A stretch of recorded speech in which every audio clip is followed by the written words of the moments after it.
just inside the city limits on the corner of Star and Lombardi. Front yards become parking lots become parties. You got short sleeves, long sleeves, no sleeves as generations gather, because nothing quite matches a game day in Green Bay. And here at Lambeau Field before kickoff, Cardinals and Packers down to the field. Here's Pam Oliver. Well, Joe, the Packers take the field today looking to execute more than their X's and O's. Aaron Rodgers said they've been playing flat with no juice. Rodgers also said that last week's win against Jacksonville that they barely eked out was good for them because they are spoiled. He also said that this is a game that we probably should win. Arizona is a good team, but he also says how we win matters as well. Back to you. All right, thank you, Pam. And for a team that had an ugly loss in Seattle and one taken away from them, they check in with a record of 5-3 and happy to get an ugly win last week against Jacksonville. 39 degrees, nice breeze through the stadium, and we are set to go. Larry Fitzgerald and the Arizona Cardinals offense will try and find some sort of a groove against a defense coordinated by Dom Capers, a defense that he feels is starting to get into gear and is starting to peak even with all the injuries. And you talked about it during the pregame hit with Kurt and the guys, that this is a Green Bay team like they did in 2010 that went through one injury after another. But despite all that, here they are at 5-3, and they've won 3 straight.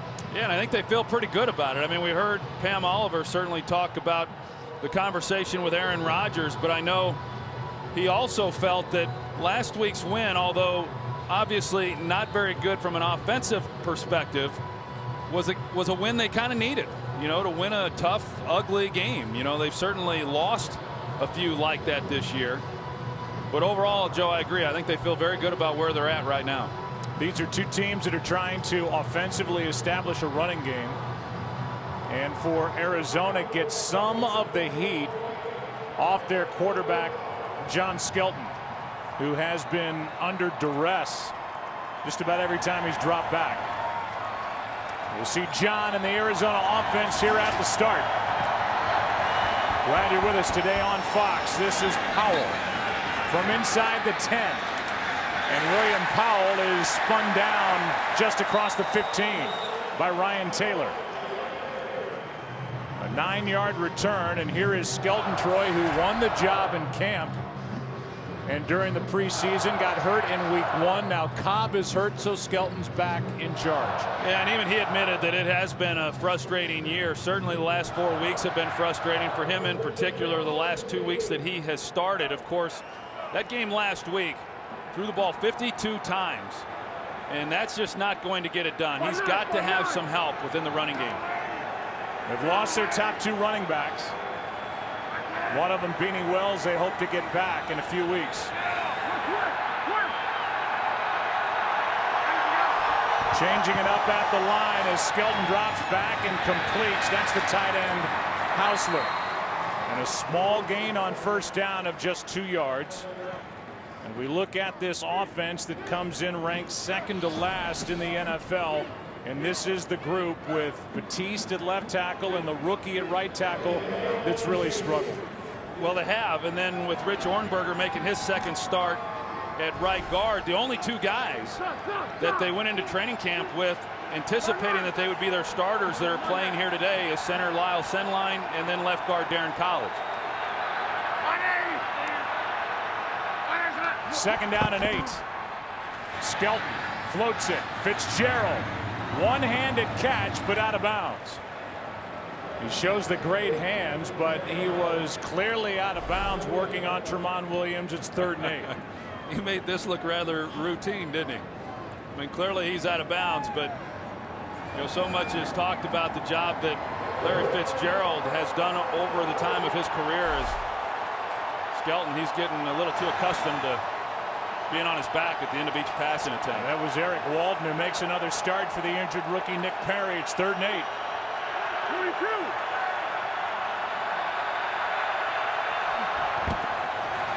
Just 4 men on the rush, and down goes Skelton. Mike Neal gets the sack And the Cardinals now have given up 40. By far the most across the NFL. Well, they can't blame the tackles on this one. Mike Neal, he's just able to get right by left guard Darren College, and that's the inside pressure. For the most part, Skelton has been protected inside because of their play. As you said, the edge rush has been what has been a problem for them. But that time you got Neal right in the face of Skelton. He had no chance. College, who was the starting left guard the year the Packers won it all in 2010 for Green Bay. Line drive punt, Cobb. He's dangerous. Room to run. Inside the 40. Gets a block. And out of bounds at the 20.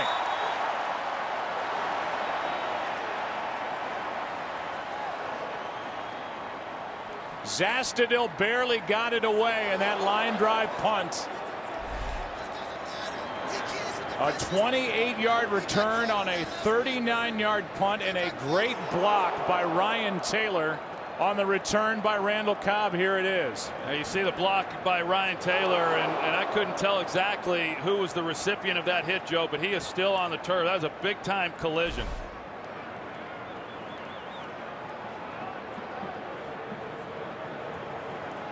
It's a backup safety, Rashad Johnson, former third-round pick from Alabama, and he got plastered right here. I just never even saw it coming. And he got laid out. And how about the special teams play for the Packers? Sean Slocum, the opening kickoff, they pin him inside the 20 on the 15-yard line to start that drive, and then a big return there by Cobb. Mike McCarthy said that's been the best aspect of this team so far. Special teams, and now down goes Rodgers. There were 4 Arizona Cardinals there, and Calais Campbell was the first one, but he wasn't alone. They tried to run a double move with Jordy Nelson coming back off of the hamstring injury, and good coverage on the outside. And he's trying to hold it and then go elsewhere with the ball, but great inside pressure of their own by the Arizona Cardinals. Of course, the Packers and the Cardinals come into this game defensively leading the league with the most sacks.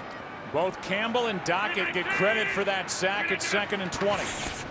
And a handoff to Starks, running right, nowhere to go. The knee is down, but he gets up and picks up 2.5, 3 yards, maybe 4 over the right side. That's it. So 3rd and long coming up, as Darrell Washington was there defending for Arizona. Here's the offensive line.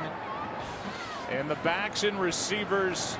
Nice for Green Bay to have Jordy Nelson back. He missed last week with a bad hamstring. 3rd down and 16.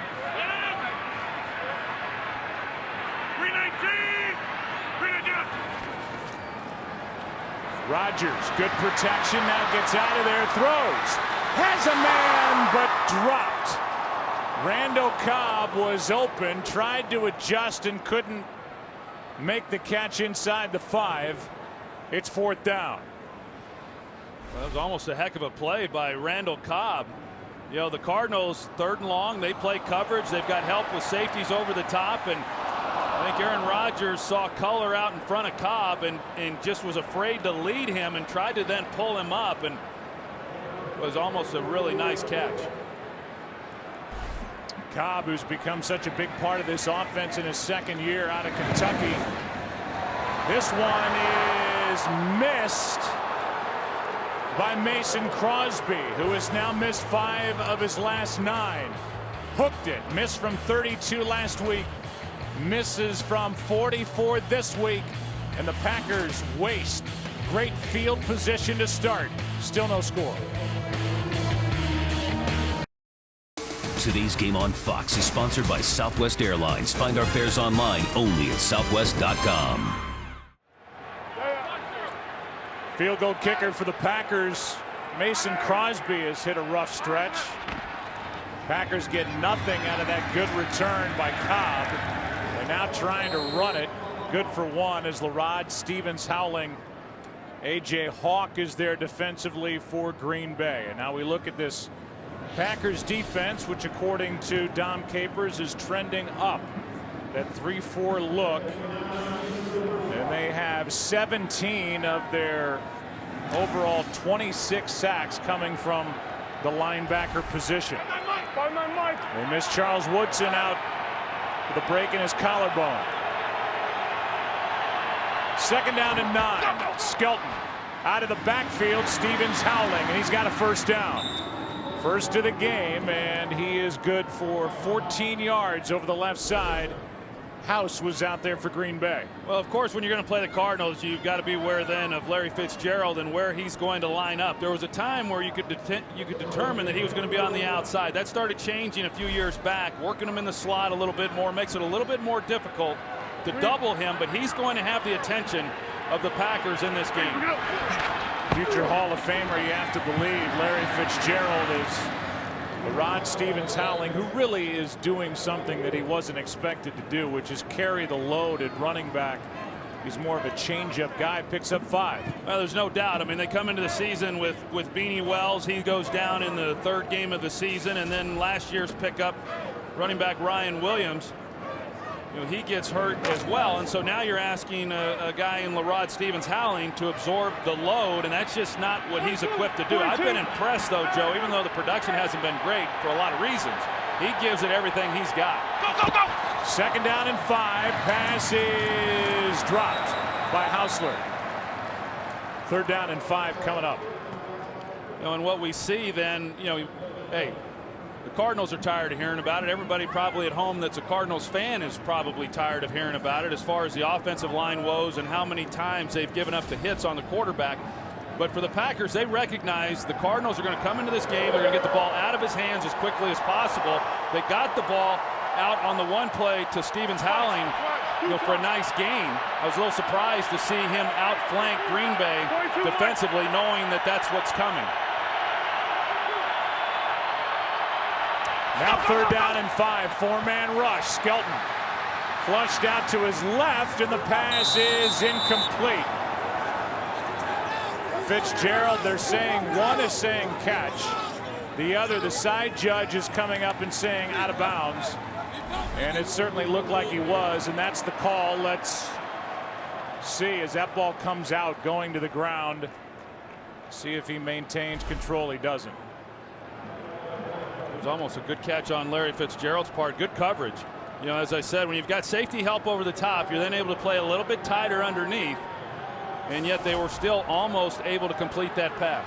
As they try to hide Fitzgerald as best they can. He started that play in the backfield. Came out, almost made that juggling catch, but now a punt from Zastudil, who puts the nose down, and a fair catch just outside the 15 by Cobb. 30-yard punt, nothing on the return. Packers have it second time. No score in Lambeau. Today's game on Fox is sponsored by Bud Light, the official beer of NFL fans. Here we go. Leftover pumpkins from Halloween. From the 16. You carve pumpkins this year, Troy, you and the girls? Absolutely. Okay. First down for the Packers. Hand off to Green. And Alex over the left side gets 3. And let's look at this good defense for Arizona, and that's exactly what it is, coordinated by a former teammate of yours, Ray Horton. He's really done a nice job in his second season as defensive coordinator, and hey, it's on this unit. I mean, they have got to play well. Did a nice job in that first possession, not giving up any points, at least not giving up a touchdown, and then of course the missed field goal by Crosby. No huddle look from Green Bay, and a first down. Completion to James Jones, and he's good for 8, and a fresh set for Aaron Rodgers.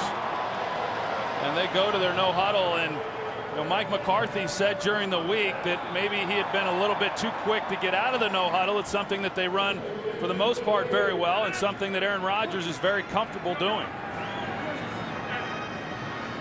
319. On first down, Rodgers protected well. Now he's going to run. Aaron Rodgers into Arizona territory.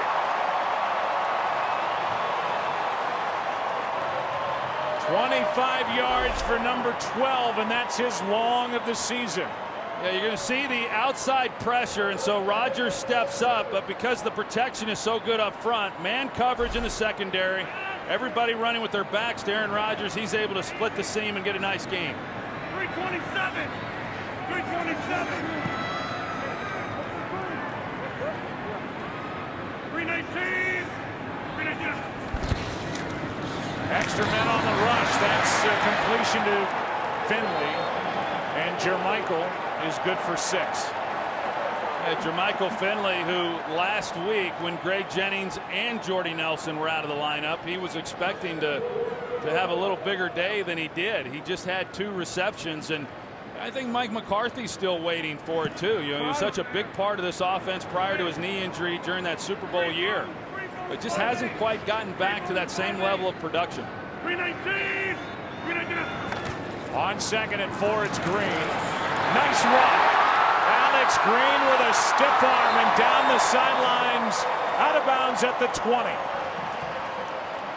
21-yard run by Alex Green. Good blocking up front. Left guard TJ Lang. He's able to seal the inside, and just pretty tough running there by Alex Green. You know, watching that game last week in the win over Jacksonville, I thought he ran about as well as he could have, considering what he had to work with. But Mike McCarthy, he didn't feel that way, and he challenged this young man coming into today. Rodgers with time. Now will slide down with a positive play of 3 yards. This has been a Green Bay team that, as far as their running game is concerned, they come in 26th. Overall, they had just 3 runs of 20 or more yards coming into this game. They have 2 on this drive. 1 by Aaron Rodgers, and that last one by Alex Green.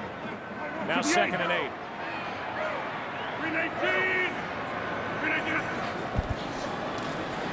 Rodgers drops it off, trying to screen, and that was there if Green could have come down with it. Rodgers got hit at the end of the play. It's 3rd and 8. Yeah, Vonnie Holliday, he's able to come right over the center. He started at one part of the offensive line, worked over to the center, and had just a free shot trying to run a screen. And usually when you get a rusher like that, you're able to get it away in time and get a completion, but that was so fast in his face that they just hadn't even had it set up yet. So now 3rd down and 8.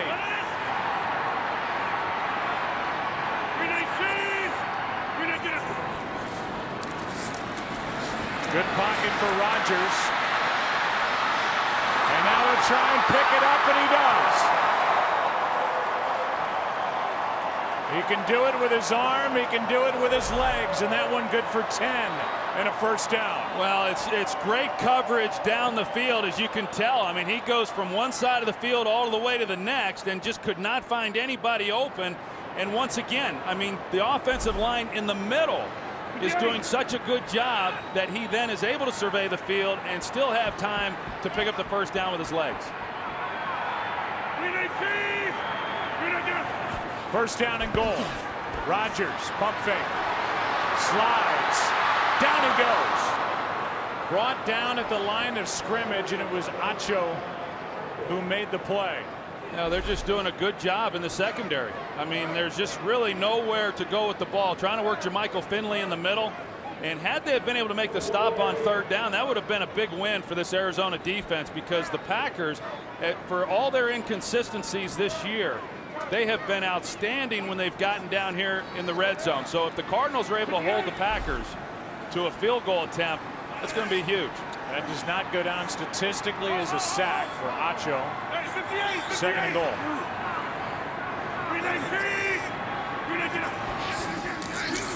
Rodgers gets rid of it quickly, and the pass is caught by Nelson. Looked like it might have skipped in there. And now Nelson gets up limping. Let's take a look. That ball bounced in. They called it a catch, but the bigger part of it is Jordy Nelson comes limping off the field. It looked, Joe, like he might have gotten his ankles caught underneath him as he tried to come back and make a play on that ball. Now, as we talked about, he didn't play last week. He's got the hamstring injury. Potentially, he re-aggravated that. But it looked to me, by the way he had to come back and try to make a play on this ball, that maybe his ankle got underneath him and he may have twisted that. A challenge by Arizona on a pass that looked like it bounced in. We'll get the call when we come back. Today's game on Fox is sponsored by the all-new Dodge Dart. Dodge, new rules. And by Halo 4, An Ancient Evil Awakens. Rated M for mature.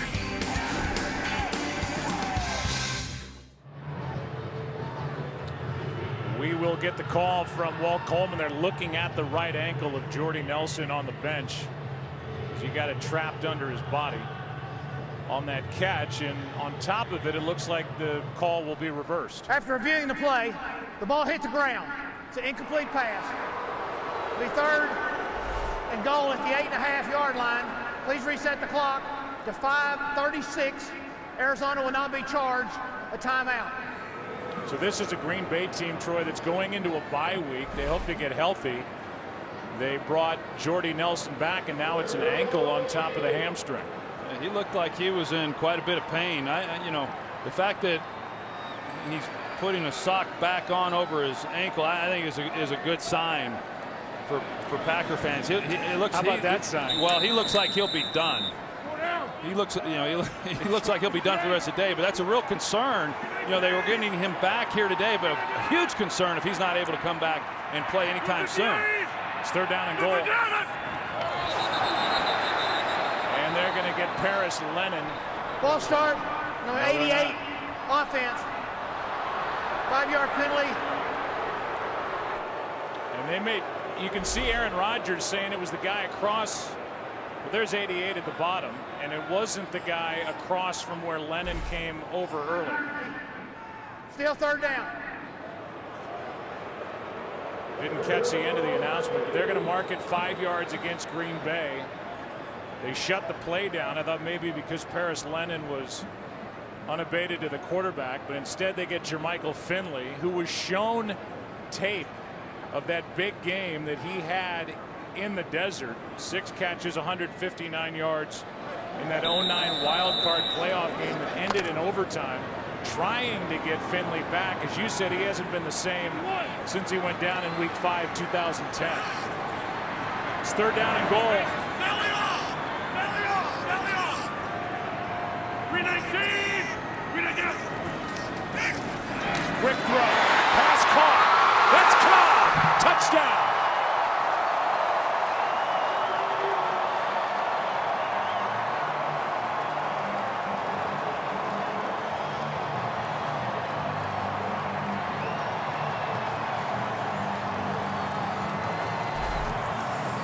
Watch Donald Driver in the slot. He comes off the ball immediately, and he's engaged as a blocker there in the middle.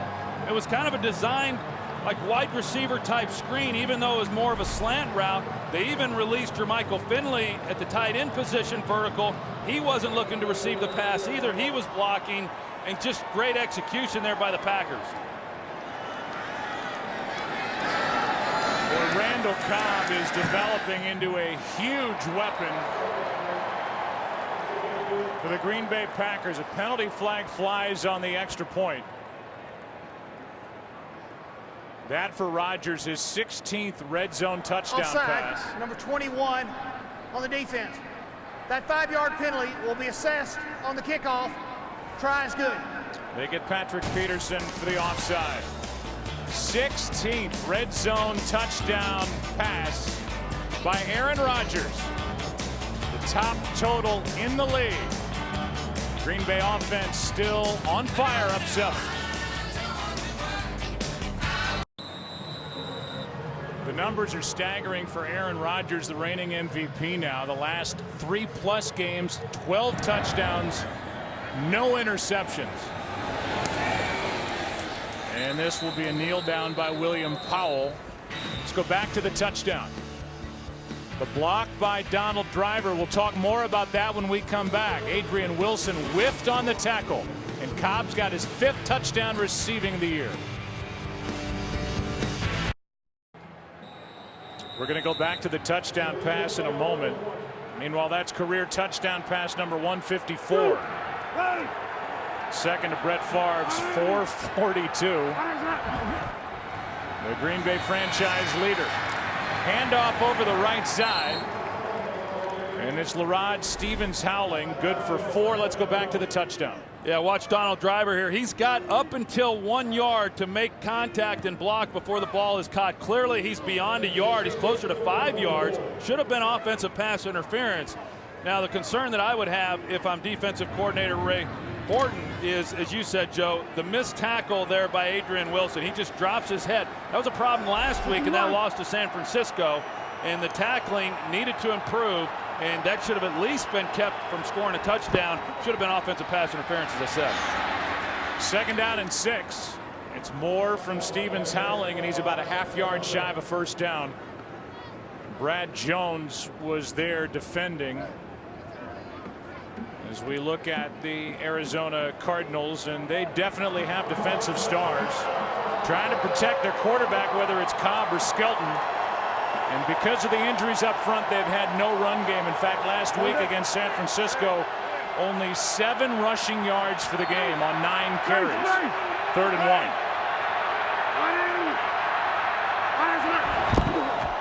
Stevens Howling, not a big back. Depends on the spot. The official from the near side has got his right foot right on the 30, and because the drive started right at the 20, that's enough for a Cardinal first down. So you're trying to bang it up in there with a 5'7", 185-pound back on 3rd down and half a yard. And he is a little guy going up against big bodies. A little guy. He's their 1st down, 2nd down back, 3rd down scat back, and then their short yardage goal line guy too. I mean, he's wearing a lot of hats.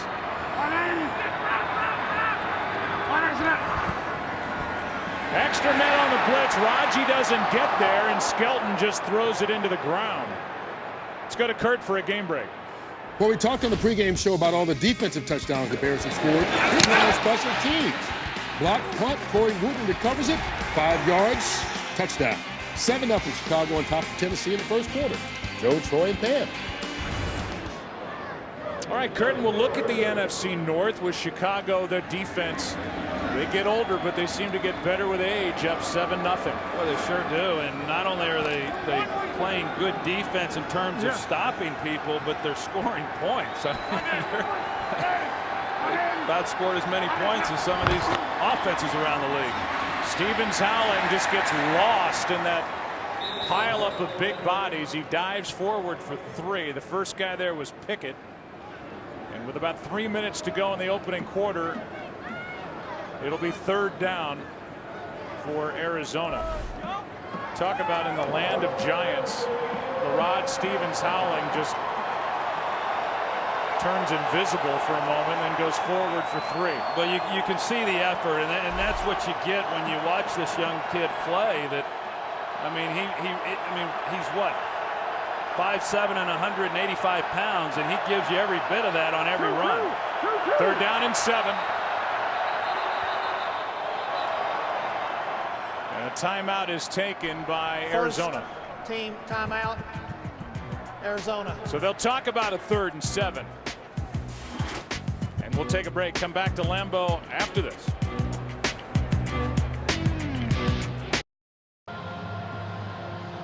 Third down and 7 for John Skelton and the Cardinals. Skelton in his 3rd year out of Fordham. And that's how his day has started. Again, he's had a lot of pressure in his face.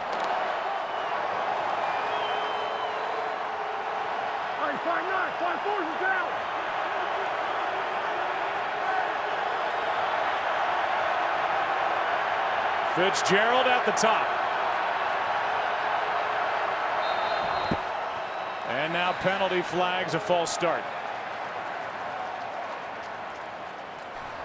False start, number 72, offense. 5-yard penalty, still 3rd down. They get Rich Ornberger making his 2nd straight start for the injured Adam Snyder. Yeah, it was already tough. I mean, this is an offense that has not been real good on 3rd down throughout this season against a defense that has been. And, you know, it's difficult to convert now. When you're looking at 3rd and 12, it gives Dom Capers an opportunity to do a whole lot of things.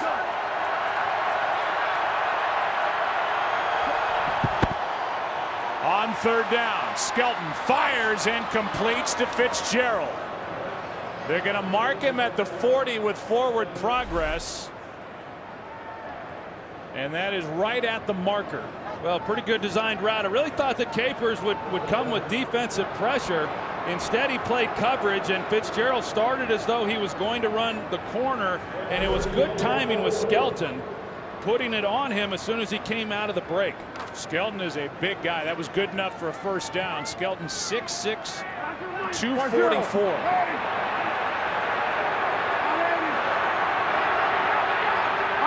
That's the rookie Floyd in motion. Here's Stevens howling.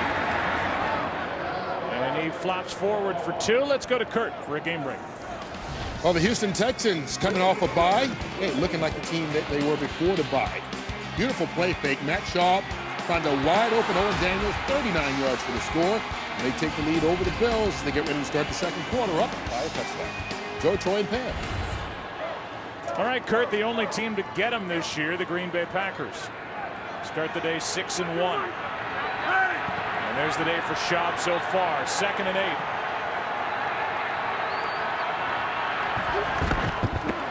Pass is off the hands of Doucette. And for more on the injury situation, specifically Jordy Nelson of the Packers, down to Pam. Well, Joe, many people were surprised Jordy Nelson even played with the Packers bye week coming up and a chance to heal that hamstring. The Packers tell us pretty much what we already saw, that it's an ankle injury. They didn't tell us the severity of it. Nelson is listed as questionable, Joe. All right, Pam, 3rd down and 8 for Arizona. They've converted a 3rd and 1 and a 3rd and 12 on this drive. Well, on the 3rd and 12, as I said, Capers decided to play coverage. We'll see what he decides to do here. Extra man on the blitz. Cardinals pick it up, and Fitzgerald overthrown. 4th down. I'm not sure what Skelton saw there. I mean, you want to give a guy like Fitzgerald an opportunity, but he was just blanketed. I mean, you've got Tremont Williams, who's playing on the outside, and then the help over the top by M.D. Jennings. There was no chance of fitting that ball in. And overall, I like this receiver group for the Cardinals. Andre Roberts is a guy who I think is up and coming and doing some really nice things. But one of those guys, whether it's him or Early Doucette, Michael Floyd, but you can't always try to fit the ball into double covered Larry Fitzgerald. Here's one off the side of the foot of Zastudil. Takes a good bounce, though, as it stays in bounds. And it will be marked inside the 20 at the 17.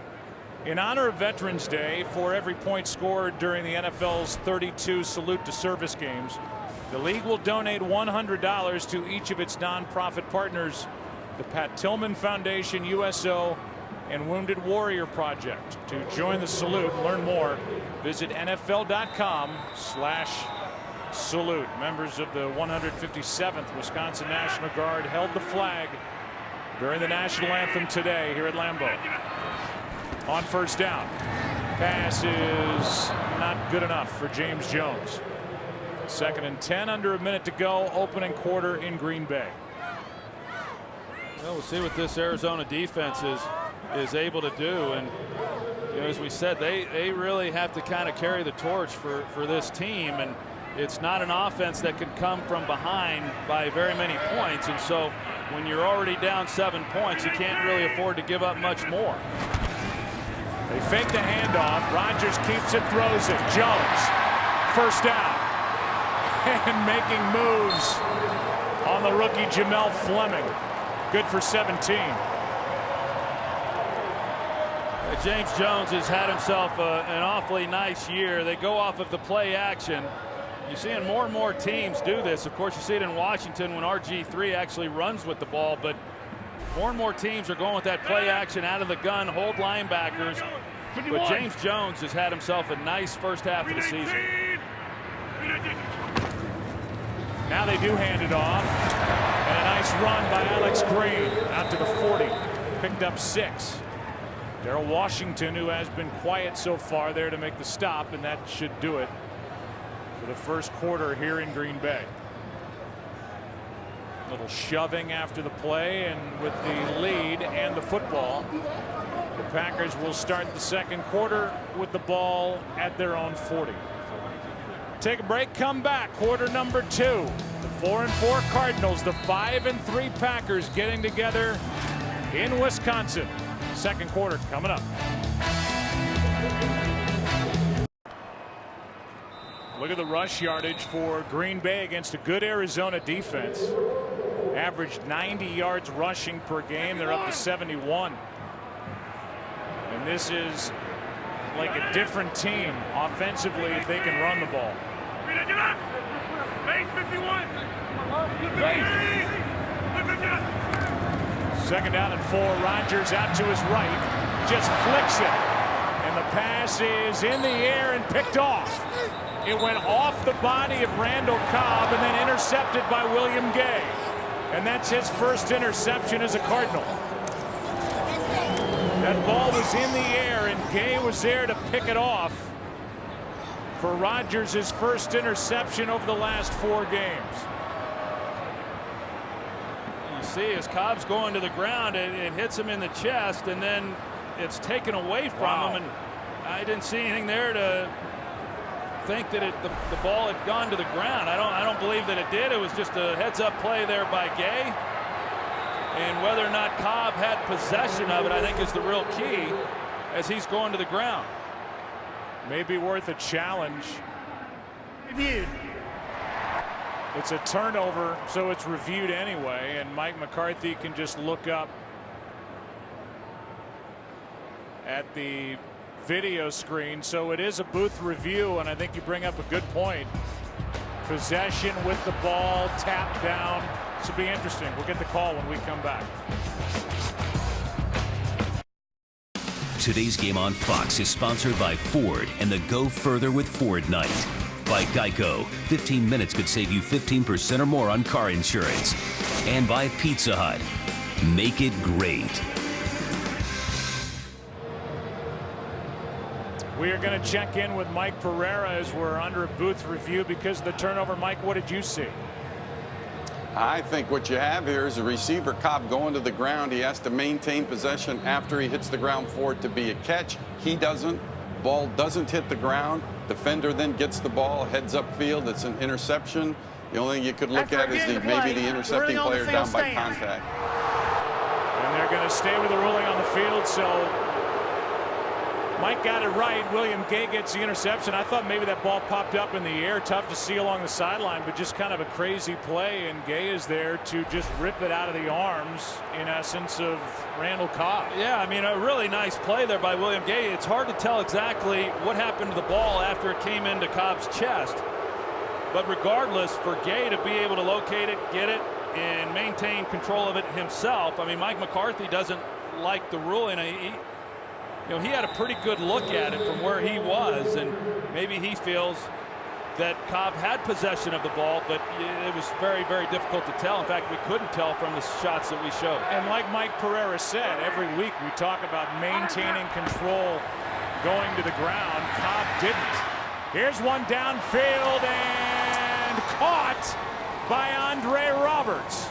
That's going to take it down to the 3-yard line, and in a blink, the Arizona Cardinals are in great position to tie this game. Well, a really good job, an excellent route by Andre Roberts there on the outside, and he's able to make the move and go to the post. And inside, you've got King at tight end who helps tie up the safety, Morgan Burnett, and that's why Andre Roberts is one-on-one on the rookie Casey Hayward. Remember, they don't have a big back to bang it into the end zone. But they do hand it to Larod Stevens-Howling, and he's down close to the 1. A 40-yard completion, Troy, to Andre Roberts right after the interception. And just to go back, as Mike said, you have to maintain control of the catch going to the ground. Cobb didn't. That's when Gay ripped it out of his arms, and because the ball didn't touch the ground, it's an interception, and that was the right call. Yeah, the Cardinals then they get a big play in the passing game, something they don't get a lot of, but someone other than Fitzgerald steps up and makes it happen in Andre Roberts. Extra offensive lineman Nate Potter in the game. Stevens-Howling to the edge for the touchdown. Able to stay on his feet and then turned it on, got to the corner of the end zone, and we're an extra point away from a tie game. Now, Jared Bush had him off the edge, and he was unable to make the tackle. There's pressure that forces Howling to the outside. Bush unable to make the play. Brad Jones trying to get there, and great effort for him to get to the outside and be able to punch that one in. So they've gone through Beanie Wells, they've gone through Ryan Williams, and now Larod Stevens-Howling has his third rushing touchdown, that good from a yard away. Phelan ties it. It's points off the turnover. William Gay, the former Pittsburgh Steeler, with the takeaway. Stevens-Howling with a touchdown. Tied at 7.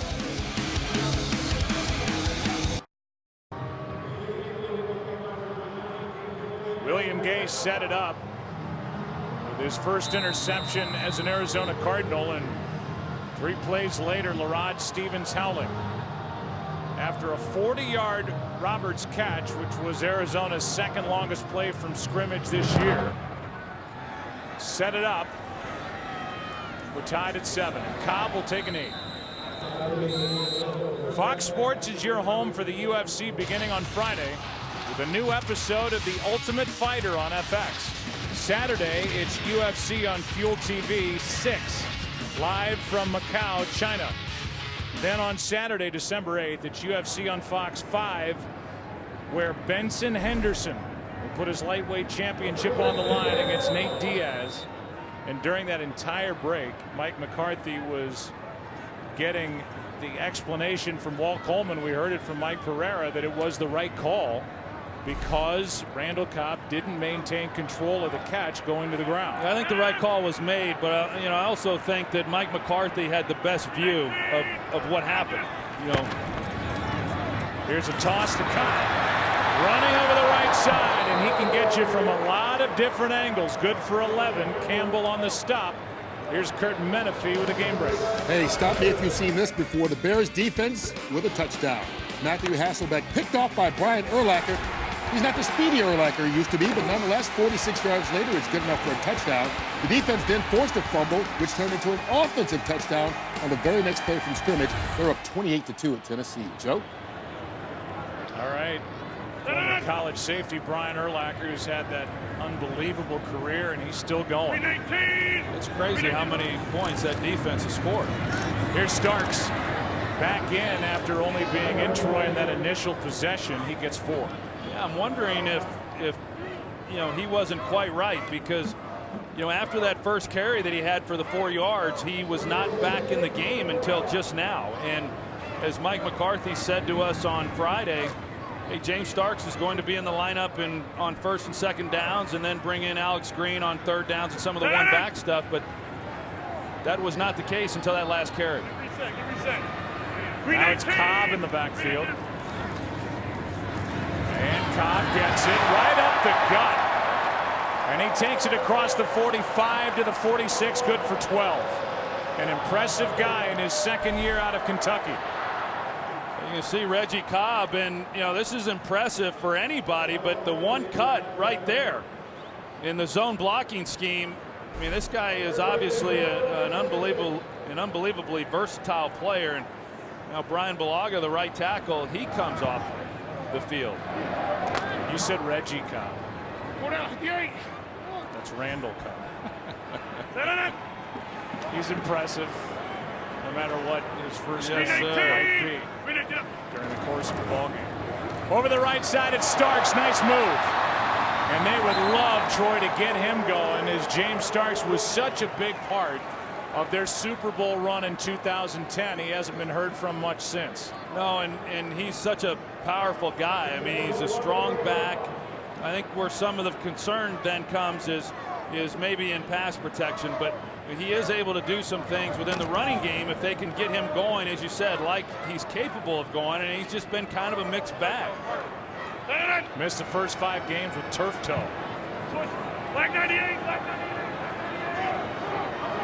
319. Packers are over 100 yards rushing on the day, and now Starks has got a first down. And now with Bulaga out, we'll take a look up front and see how they're lining up. Bulaga, Corey, you asked Mike McCarthy. You said, yeah, he had one bad half at Seattle. They've got Lang now kicked out to tackle. He's out at right tackle, then Sitton, then Saturday. They bring in Evan Dietrich Smith with Newhouse at left tackle.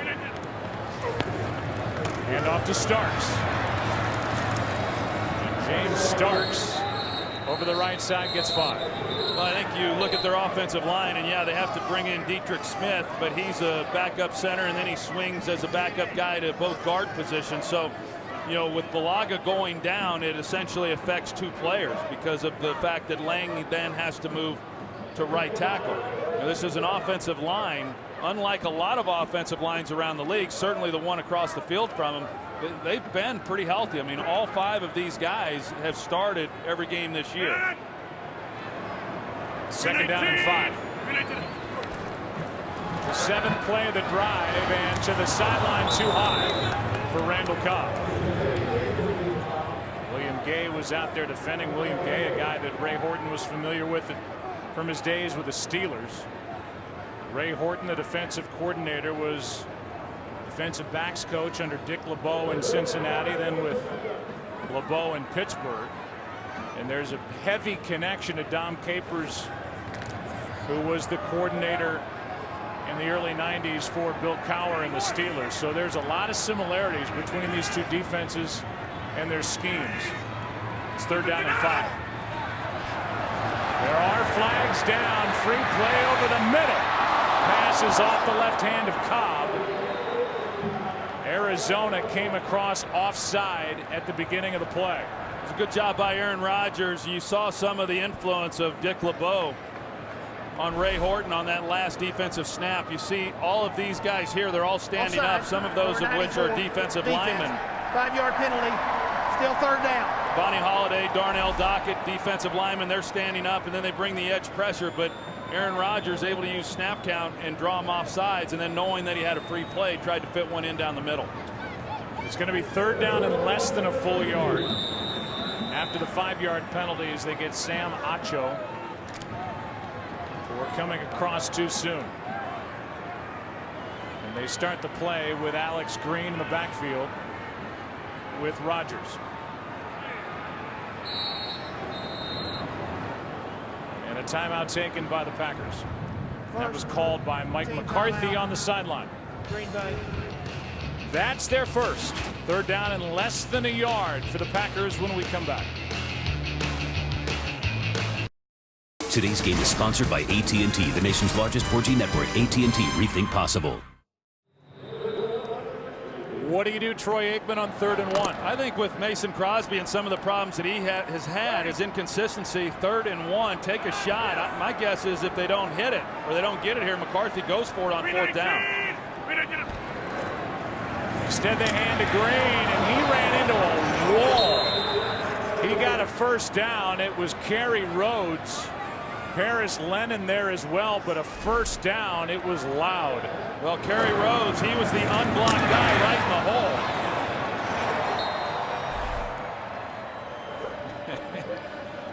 hole. He celebrated, but a 1st down nonetheless. Well, they got the 1st down, but that still felt pretty good for Kerry Rhodes.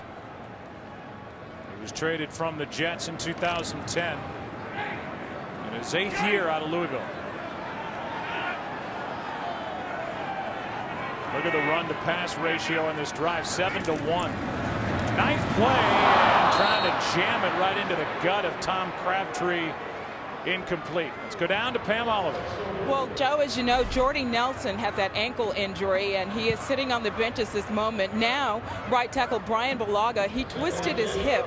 They want to get a better look, so they've taken him into the locker room for further evaluation. Bulaga is listed as questionable as well. That looks serious, Joe. It looked like a hyperextended knee. Pam's reporting it as a hip. It looked very similar to the way that Bo Jackson went down years ago. Bulaga certainly doesn't have the speed of Bo Jackson, but the same impact. Rodgers dropped. Another drop by the Packers. That's been a problem all year. This time it's Driver. And this is a Green Bay receiving core, whether it's at the tight end position with Crabtree in the previous play, or this one by Driver. That's been a problem all season. Yeah, that one on Crabtree. He was a little late getting his head around. The ball was on him before he was ready for it, and that's kind of understandable. But the one with Donald Driver, very frustrating, especially when an offense is kind of struggling a little bit. And that really then gets you behind, certainly within the chains now facing the 3rd and long. Only 4 completions for Rodgers, who has seen 4 drops in this first half.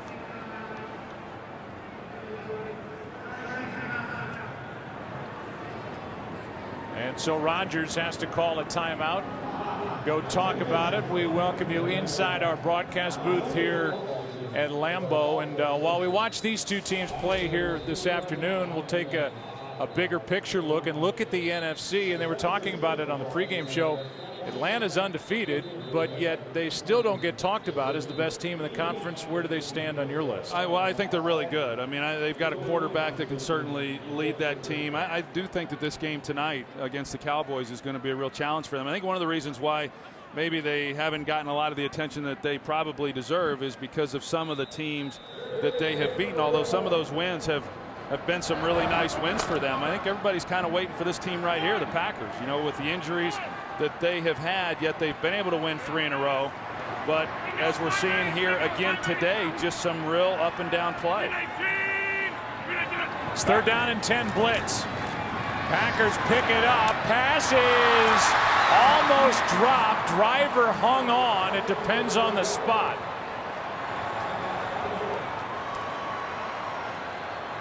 And the official saying 1st down. His feet might be a little short of our unofficial line. You talk about a favorable spot, and this one again nearly hit the ground. Yeah, well, you saw it. He didn't use his hands. Donald Driver has excellent hands, but the ball got in on his shoulder pads, and that's why it bounced up the way that it did. And boy, I didn't see. I don't know about the spot on that one. Yeah, I thought it was short.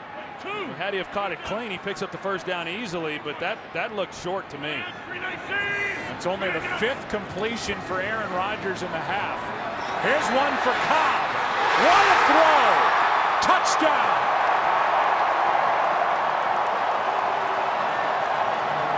His 2nd of the day.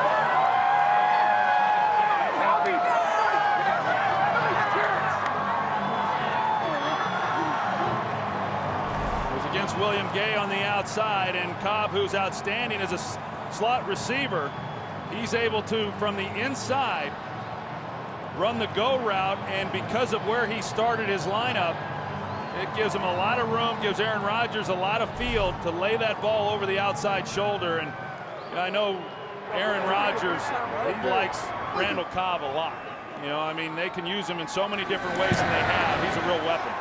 Cobb told us on Friday over the offseason he studied Victor Cruz, Wes Welker, Steve Smith.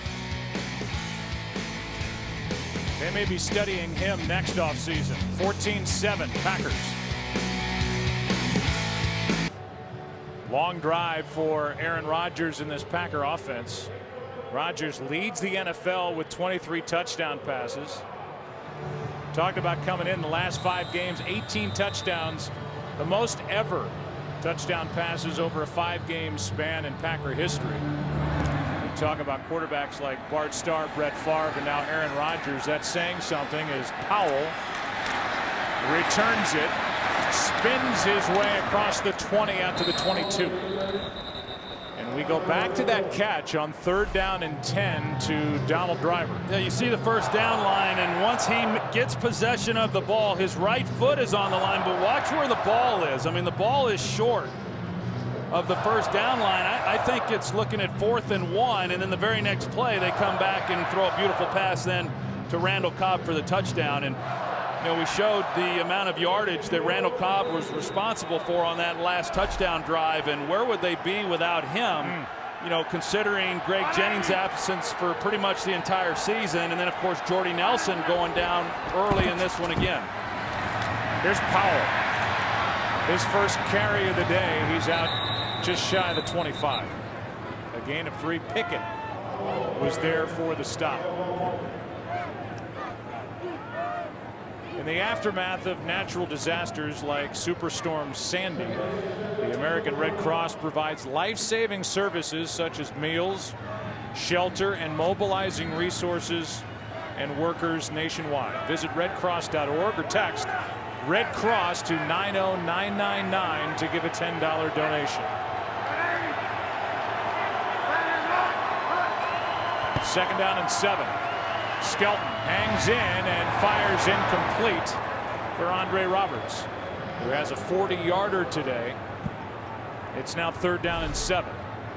There's definitely contact. Take a look at it. You know, Devon House, he's in position, and Roberts was expecting to see a flag, but you know, he's entitled to a position on the field as well. If the receiver's running through him, then that would not be pass interference. Roberts checks out on 3rd and 7.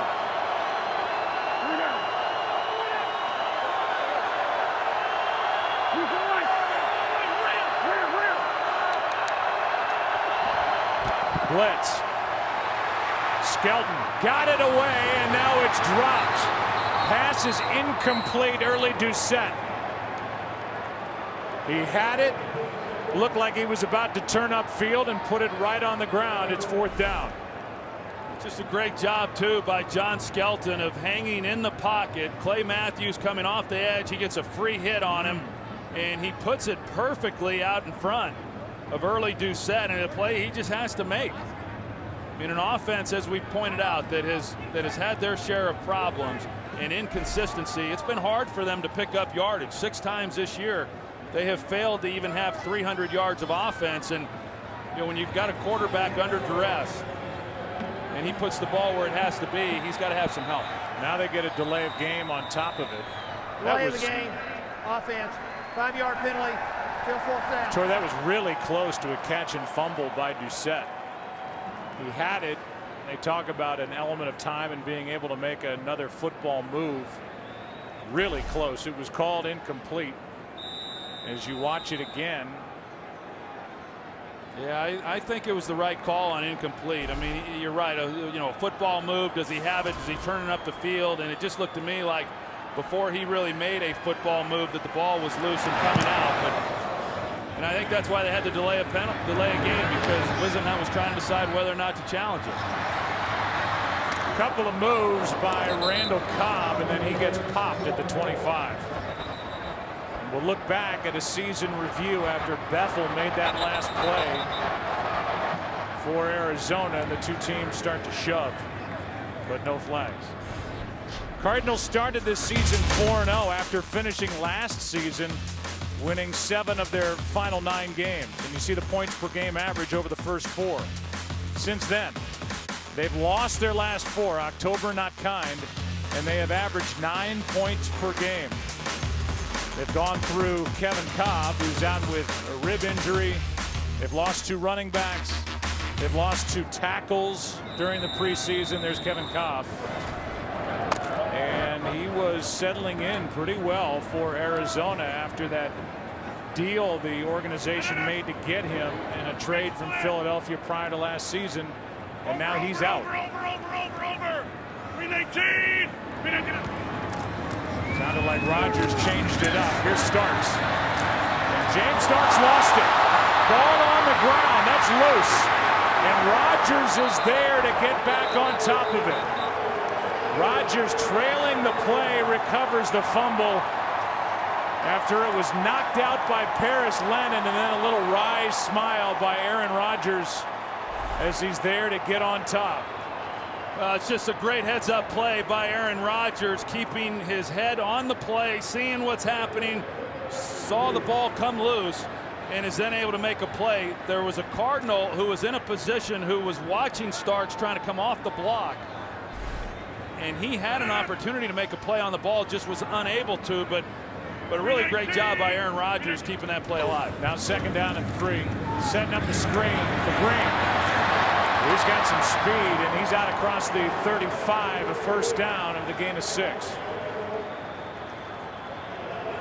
Alex Green, you know, he came into this game averaging under 3 yards per carry. Mike McCarthy told us he'd be shocked if Alex Green doesn't develop into a good back in this league, he's just been going too fast.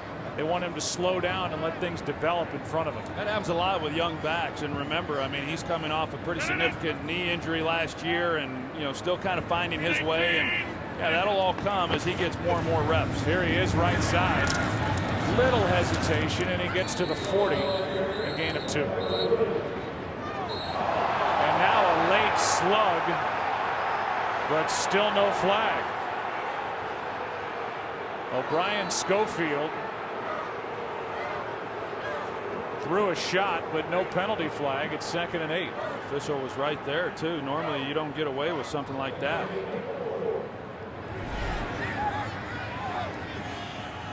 And it was he and Crabtree getting into it.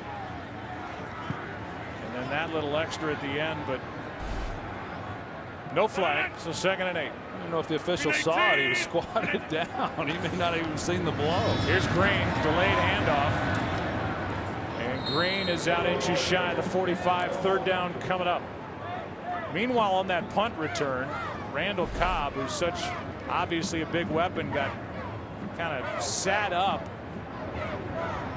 and then got hit by Bethel. And they're taking a look at him, checking his strength after he got hit in the back.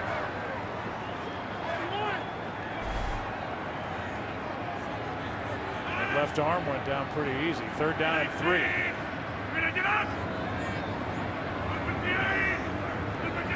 Packers 4 for 5 on 3rd down. And now 5 for 6. James Jones with a 1st down catch inside Arizona territory. 3.5 to go. The Packers have only 1 timeout left. Jamel Fleming, the rookie, giving him a little bit of space, and then Aaron Rodgers recognizing that they're bringing pressure, gets the ball out quickly, and they're able to then convert that 3rd down. How about the Packers have already rushed the ball for 127 yards against a very good Arizona defense. That is a big silver lining for Mike McCarthy. A couple big runs, and then of course the yardage that Aaron Rodgers has been able to get scrambling. Setting it up for Green. That blocking in front. Alex Green is down inside the 30 to the 29.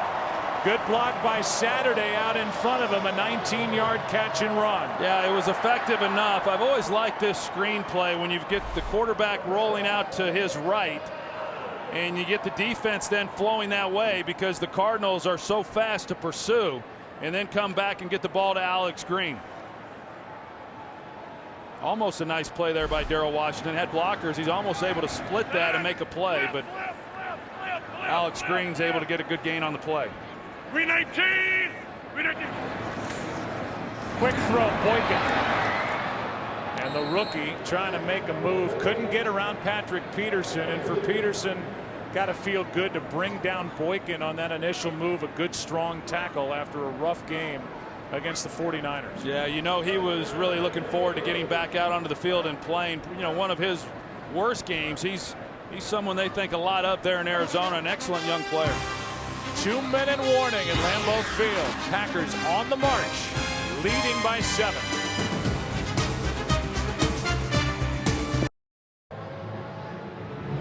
Arizona defense needs a stop. Packers lead by 7. They have a 2nd down inside the 30. Packers get the second half kickoff as well. 2nd and 9.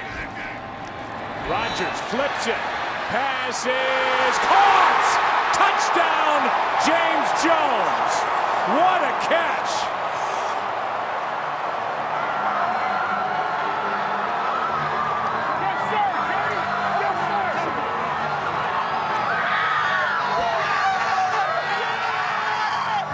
He has made some acrobatic catches this year. How about that effort to go up and get it for his 8th touchdown of the season? They bring Kerry Rhodes on the safety blitz. It's just that he starts from so far back that he's not a factor in it. They go one-on-one outside. It's James Jones. This time he's on Jamel Fleming, the rookie, and just a great catch, and one that he's kind of made routine throughout this season. He came in tied for the most touchdown catches in the NFL with 7. That's number 8. And it's a 14-point lead for Green Bay.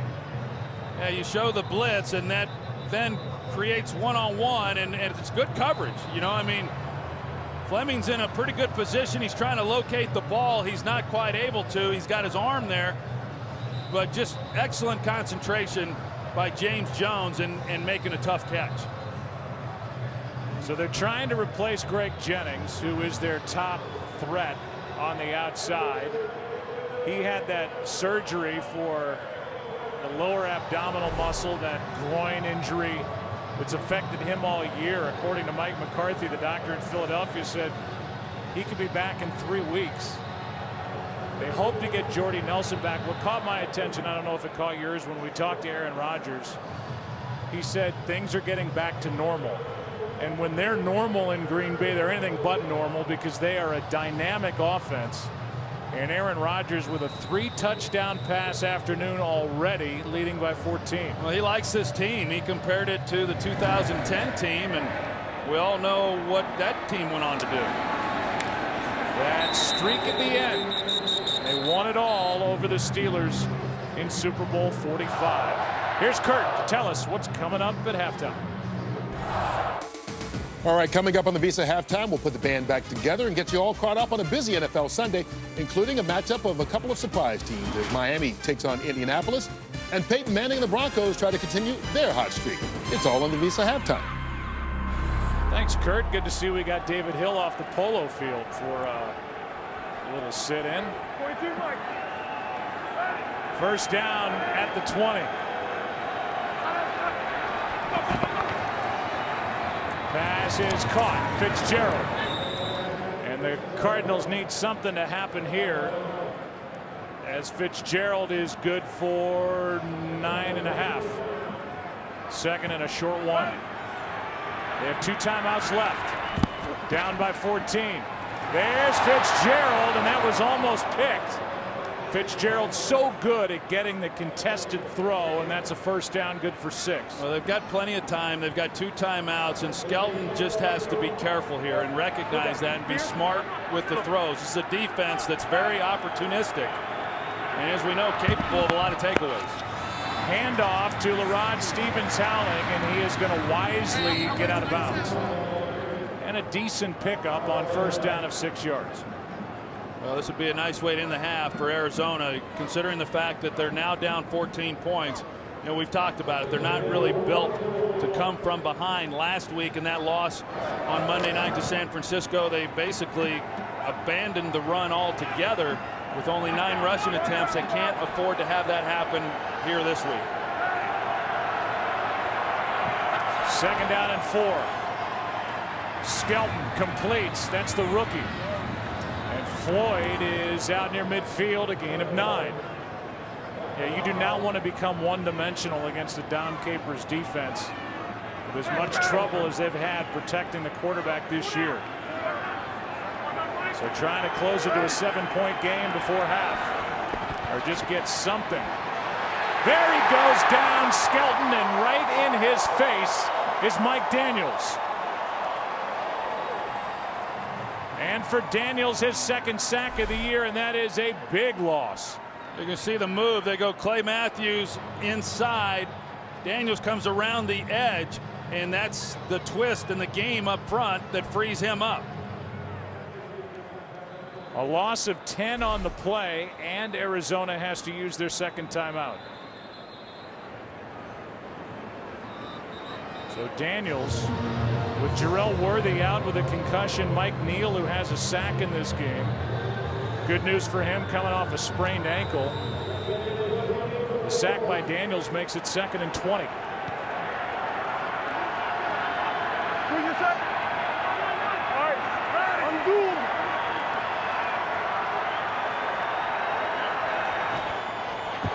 On 2nd down, Skelton has it batted away by M.D. Jennings, trying to get it to Early Doucette. 33 seconds left, and this Green Bay defense now, Troy, has 28 sacks on the year. They had 29 all last season. So Dom Capers has that defense cranking again. It's 3rd and 20. Number 52 has 9 of those sacks. None today.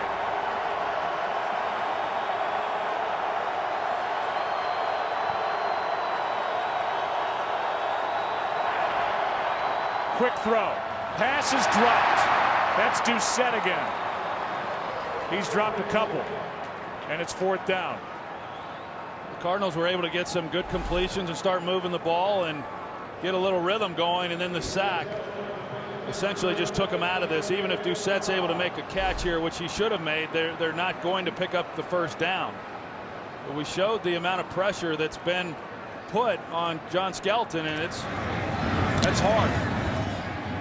Arizona with 4 drops in this half, 3 of them by Doucette. And good news for Green Bay that Cobb is back there to return the punt, the fair catch. After a 45-yard punt, Green Bay will start the 15. Fox tonight, the most animated night on TV returns. Don't miss Animation Domination with the all-new episodes of your favorite comedies, The Cleveland Show, The Simpsons, Bob's Burgers, Family Guy, and American Dad. All new episodes of Animation Domination are back starting tonight, 7:30 Eastern, 6:30 Central on Fox.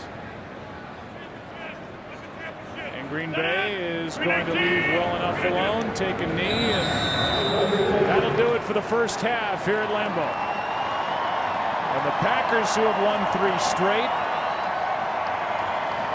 and the Cardinals, who have lost 4 straight, head off the field in a 21-7 game. Green Bay on top. Cobb has 2 touchdown receptions. James Jones the other. That's the score halfway through it here on November 4th. Here's Kurt with a Visa halftime.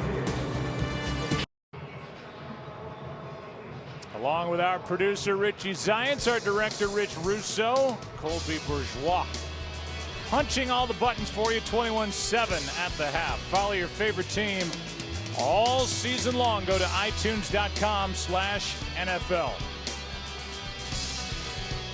Packers will get the kickoff to start the second half. That means more from Randall Cobb. He's got 2 touchdown receptions in this game, 6 on the year. So he is climbing the list as we look at the stats from the first half of play. Maybe the most impressive for Green Bay. You know they're going to get yards through the air, but on the ground, this has been a big day for their running game. We've seen good work from Starks and Alex Green, and when they can't do it, Aaron Rodgers has come up with a couple of big runs. So Feely will kick it away.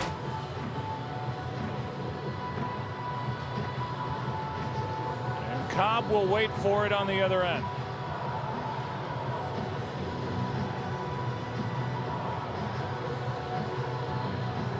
Aaron Rodgers, 24 touchdown passes to lead the NFL. And in charge of an offense that came in at the start of the day ranked 21st in the league in total offense after being number 3 last year and setting a franchise record with over 405 yards per game. Last year they averaged 35 points per game, and that per game average is creeping north after a slow start. On one hop, it's Cobb. Over the left side, he is dangerous. What a game he's had. Out of bounds across the 45. And a 43-yard return for Randall Cobb. As I've said, I mean, this guy is just such a great weapon. You kind of wonder, you know, with the injuries that they've had at the wide receiver position, if they really want to see him returning kicks. Of course, if he's returning them like this, they want to continue to have him doing that, but just the exposure to injury. I mean, as I said a little bit earlier, he's just a guy that they can, you know, not afford to have go down himself. We saw him get banged up earlier there in the first half, but he's had himself a nice afternoon here in this game, doing a lot of different things from a lot of different positions. Handoff is to Green. Wrestled down at the 48 of Arizona. Let's go down to Pam Oliver. Well, Joe, talking to both coaches at halftime, first for the Cards, Ken Wisenhunt, he said offensively we got to catch the ball, defensively that we need to play better. As for, I asked him a couple of questions about John Skelton. Is he taking some chances? He said, what are you talking about? That's not accurate. As for the Packers, Mike McCarthy says he's keeping out Bulaga and Jordy Nelson. Yeah, Bulaga still not out there. Thanks, Pam. As Rodgers escapes trouble and then throws too short for Jermichael Finley. That was almost Favre-esque. Rolling out to the right, throwing back across the field. And now down is O'Brien Schofield. Take a look at the injury as Schofield, number 50. Oh, got rolled up. I think there was Dockett. It was Darnell Dockett who went up the back of the left leg of O'Brien Schofield. Take a break. Come back. Today's game on Fox is sponsored by Southwest Airlines. Find our fares online only at southwest.com. By Bud Light, the official beer of NFL fans. Here we go. By Burger King and the delicious new holiday sweets. And by Lowe's. Lowe's, never stop improving. They move fast here in Green Bay, don't they? Those statues of Lambeau and Lombardi just inspire action. Outside Lambeau Field, which they continue to improve, it seems, year after year. Coming across was Quentin Groves. Was he drawn off? Nope. Neutral zone infraction, number 54. Defense unabated to the quarterback. 5-yard penalty, still third down. They just made this third down a heck of a lot easier now for the Green Bay Packers, and that's a down that the Cardinals have really struggled here in this game to win. Coming into the game defensively, they had been very, very good getting off the field on third downs, but not today. The Packers have been very efficient. Makes it 3rd down and 1. Cardinals came in 5th best in the league defensively on 3rd down. Packers 5 of 6. This one is incomplete, and good coverage by Peterson on James Jones. He was right there. Talked about Patrick Peterson a little bit earlier. I mean, really good coverage. He's on the inside, anticipating the inside breaking route, and makes a play on it. And as good as he is as a corner, he's been every bit as good as a return guy. Last year, 4 punt returns for touchdowns. Yeah. Very dangerous. First time we'll see him returning a punt. This is the first of the day for Mastay.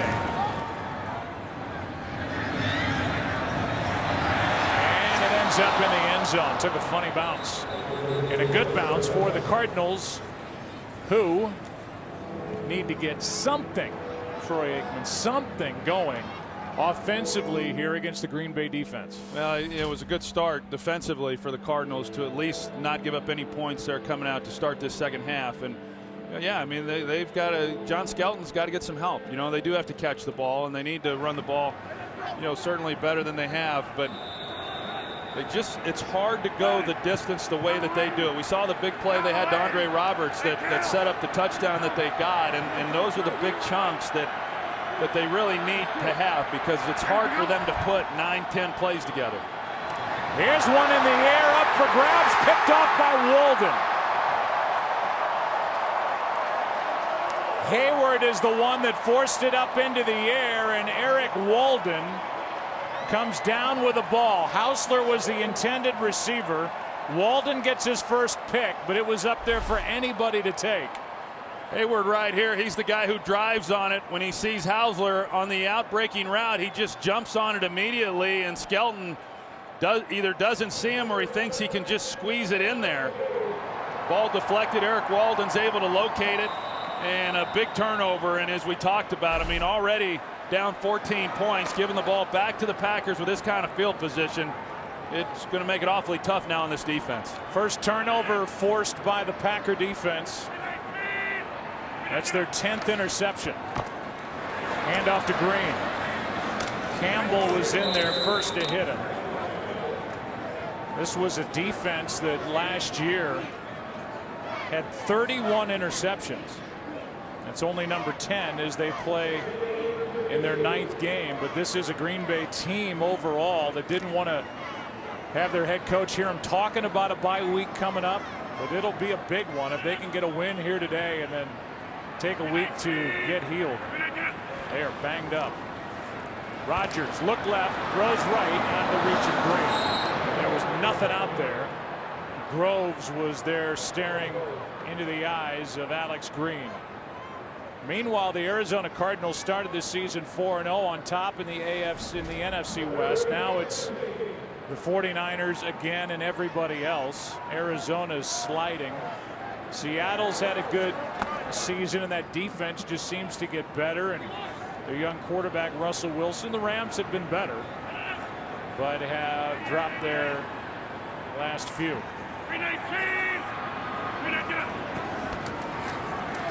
Here's one to Jones, out of his reach.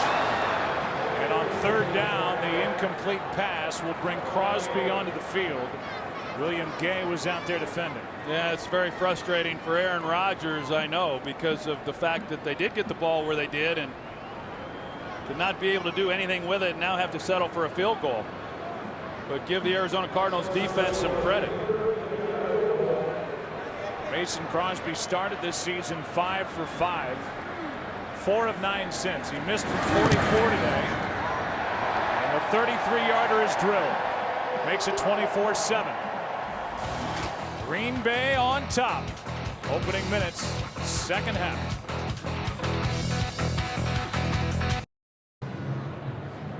$17-point game now with the Packers on top. They turned the interception by Walden into 3 points. 24-7 as Crosby kicks it away. William Powell waiting for it, and he will bring it out. Out across the 25, knocked down near the 28. We look at the guy that every defense looks at, Larry Fitzgerald, in his day so far. As you're going to see, I mean, he gets a lot of different looks, and he's going to have people in his face. He's going to have safeties over the top. That time he came out of the backfield. He draws a linebacker. Pretty good coverage with, again, help over the top.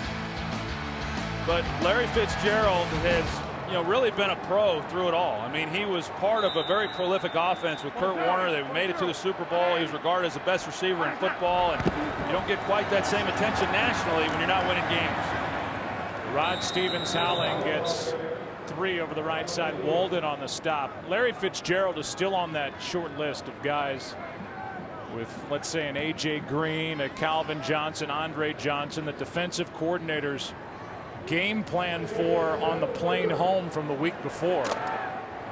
And he has not let that frustration creep in. But a guy who's in his 9th year, he's missed only 4 games. He's extremely tough and so gifted going up and fighting for the football. Skelton's looking for him. He's got him, but Fitzgerald slid down, lost his footing, incomplete. That was a play, too, where, again, they've got a safety helping him. M.D. Jennings is helping Tramon Williams, and that's the hole then within the zone. And Skelton recognizes it. He's trying to fit it in there. Fitzgerald just loses his footing when he tries to come back and make a play on that ball. Considering all of the problems the Cardinals have had offensively, not just this year, but for the last few years, he's a guy who's going to catch 90 balls. He's going to have 1,200 to 1,400 yards receiving. I mean, still very, very productive by any measurement. 3rd down and 7. 4 men on the rush. The pass is dropped again. This time it's Hausler. Another good throw from Skelton. And he's got to be frustrated with what he is getting on the other end. Well, and he finally has protection in the pocket. I mean, he's got a clean pocket. Nobody's in his face. That just doesn't happen very often. And when he has had that, he's delivered good throws. Catch the ball, he said. Yeah, well, you can see the frustration starting to set in, and I'm surprised it took this long. Here's another shank off the foot of Zastudil. 5 Arizona drops. And this punt, 20 yards by Zastudil, who shakes his head. Green Bay up 17. They have it at the 50.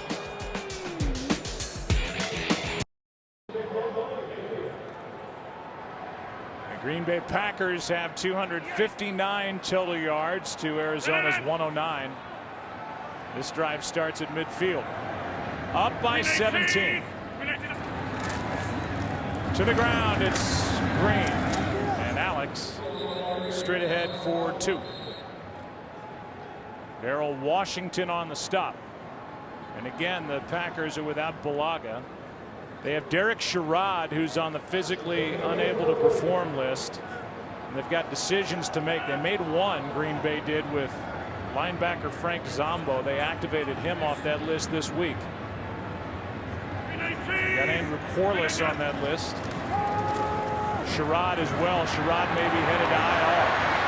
Here is Rodgers just flinging it out of bounds in the direction of Randall Cobb, and we go down to Pam Oliver.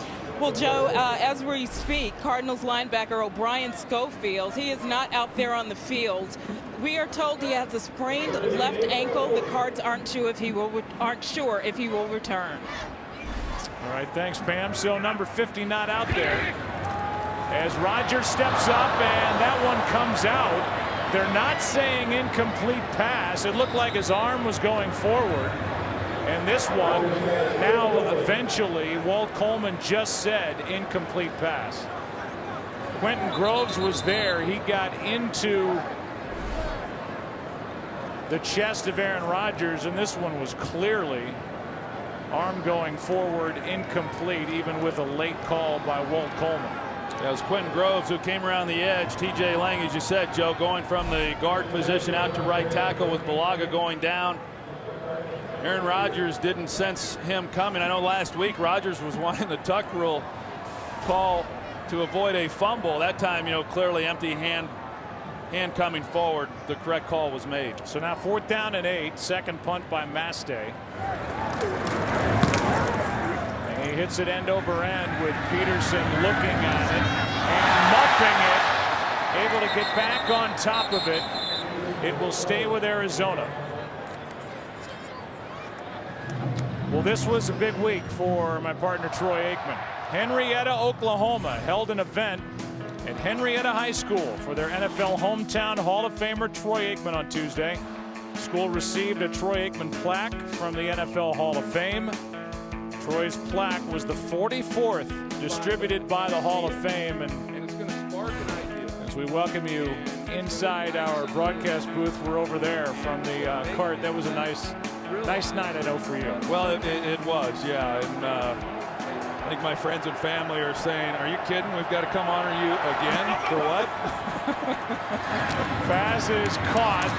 This is Floyd, and to me, to get back to this game, that's the guy that has to develop as the threat opposite Larry Fitzgerald, Michael Floyd, who made that catch good for 17 yards. Yeah, he's a first-round pick out of Notre Dame, the second receiver taken in the draft, just 13 receptions coming in. But I will tell you, outside of quarterback, playing wide receiver in this league as a rookie is a tall order. I've seen a lot of young guys, talented guys, really struggle that first season. Now, I don't know how many opportunities he's really been given, but they certainly like him. And Green Bay likes Clay Matthews, who can't bring down Skelton. What a good job by John Skelton to avoid a sack. And he used all 6'6", 244 pounds and all of his strength to get away from Matthews, who limps away. Yeah, I think Matthews is wondering how he got away from that one, because he gets a great rush, he has a beat on Skelton, and because of his size, as you said, he's just a difficult guy to bring down. And Skelton's just getting tired of this, I'll promise you. And the frustration that he has experienced, we saw that on the last possession with the drop by Hausler. But, man, he's handled it a lot better, I think, than I would have. On 2nd down and 10. Pass is broken up. And a good play is made over the middle by McMillan.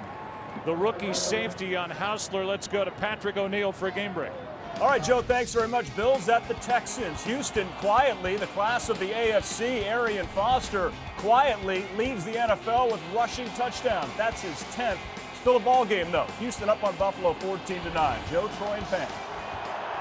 All right, Patrick, thanks. Back here, it's 3rd down and 10.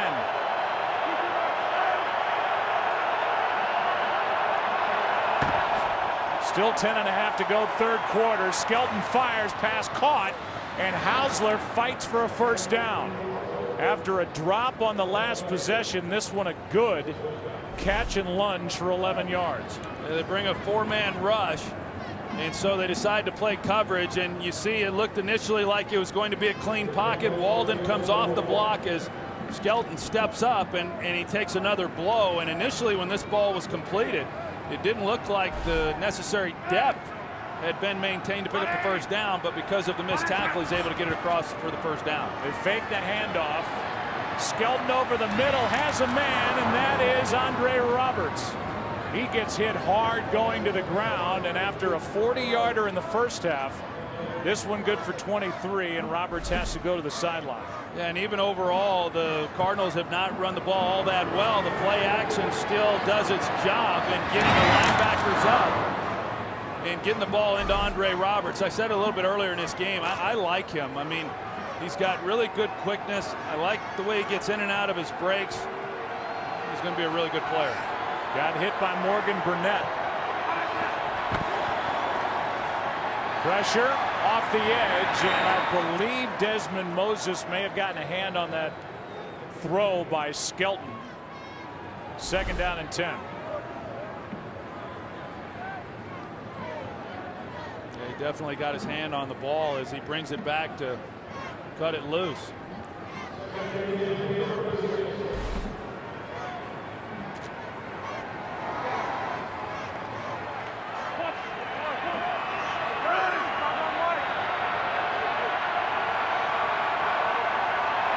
Second down and 10.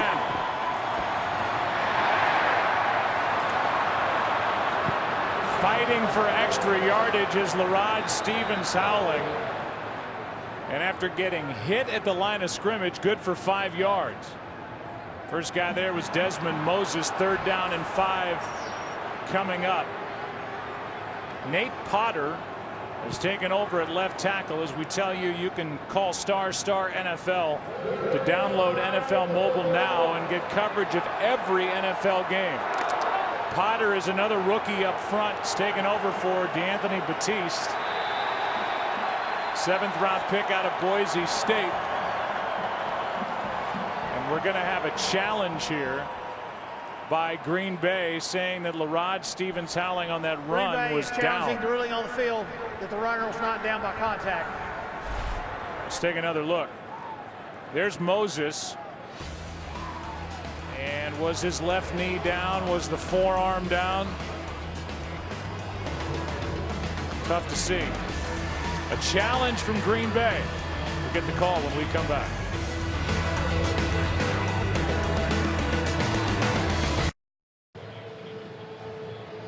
Here's Mike Pereira. What'd you see on that run by Stevens Howling? What I see is he's not down because, remember, the hand does not make you down. The front or the back of the hand or the wrist. You got to be all the way to the forearm. This call should stay. After reviewing the play, the ruling on the field is confirmed. Only the runner's wrist was on the ground. Green Bay will be charged with their first team timeout. So there's another look at it.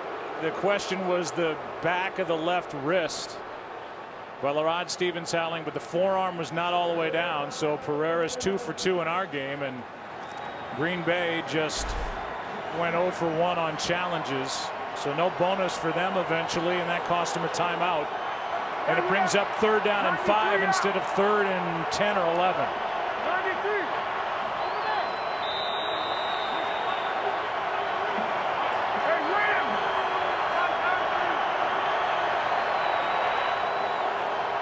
Skelton finds Fitzgerald, and Fitzgerald is going to find the end zone for the touchdown. What an effort by Larry Fitzgerald. That's his 4th. 31 yards as Arizona's trying to climb back into it. You can see the Cardinals, they go to a trip set bunch. They bunch those guys up, and because of that, then they release it. And it's easy to then turn a guy loose. Now Fitzgerald, they're in zone coverage. and he's able to find the hole within that zone. But after he catches the ball, this is where he was really good. I mean, some chances for Green Bay to keep him from scoring, but just determination on Fitzgerald's part of getting that all the way in for the touchdown. And just like that, it's a 10-point game in Green Bay. So number 4 on the year. And this was a lot of effort by Fitzgerald after the catch. Well, you see the way they cross-release that, and so it gets Fitzgerald up into the seam. Desmond Moses was the linebacker who was responsible for that underneath coverage with help over the top. But Fitzgerald splits it. He makes the catch. And just as I said, great effort on his part being able to punch that in. That had to feel good for a guy that's been frustrated this season. Last year was 9th in the league at over 17.5 yards per catch. He started this game 80th in the NFL at under 11.5 yards per catch. That one good for 31 yards, a touchdown. And I know that the numbers aren't going to blow anybody away at the end of the game, but I have a feeling John Skelton has impressed you, Troy, with the way he's been able to hold up, hang in there, and some of the throws he's made under duress. Well, it's tough. I mean, can he play better? Absolutely, he can play better, but he's got to have some help, and he hasn't gotten a lot of that. And whether it's him or Kevin Cobb, those other players around him have to be able to do their part. Here is Randall Cobb, juggled the ball, almost lost it. We go back to the last time these two teams met, Packers and Cardinals, in a 2009 wild card game. It became the highest scoring postseason game in league history. And it ended when Carlos Dansby scored the final touchdown in overtime when Aaron Rodgers was stripped by Michael Adams, who's still on the team. Cardinals won by a score of 51-45. Takes them 5 weeks to score 51 points down. That's ancient history as far as the Cardinals are concerned. And that was when they had a guy named Warner. That was his last year in the NFL at quarterback. So now Green Bay trying to answer, starting at the 21. Cobb starts at the bottom of the screen, and Rodgers keeps it, throws it, has a man, that's Boykin. And the rookie, who both McCarthy and Rodgers really like, is good for 6. Yeah, they like him. He was an undrafted free agent, and one of the real reasons for that, because he was pretty productive there at Virginia Tech. But according to Mike McCarthy at the scouting combine, he ran a 4.7 40, which for those that don't really know what that means, that I ran faster than that when I came out. So I was shocked. But they really like him, and he runs good routes. He's a big guy, and they think he's got a real future. Starks gets it running right. Starks is out to the 30. A gain of 3, 3rd and short coming up. Well, I think right now for the Cardinals defense, I mean, they've gotten a lot of accolades as a pretty good unit and have been absolved really of a lot of responsibility for what's happened here over the last 4 weeks. But, this is a 3rd and 1, obviously, but if they're the defense that Ray Horton believes that they are, then this is a possession here when their offense went down and got the touchdown to cut this to 10 points. They've got to be able to make a stop. Green in the backfield, he gets it, and he was stopped. He did cross the 30, but he looks to be a half yard shy of a 1st down, and it's Dan Williams, the big nose tackle, in there to stuff it. You see Kerry Rhodes, he's the safety, and he's the guy who then has to be able to make the play. Now he gets help on the inside. Who comes off the block is big nose tackle Dan Williams, but Kerry Rhodes is there to clean it up and finish him off. That's an excellent job defensively by the Cardinals.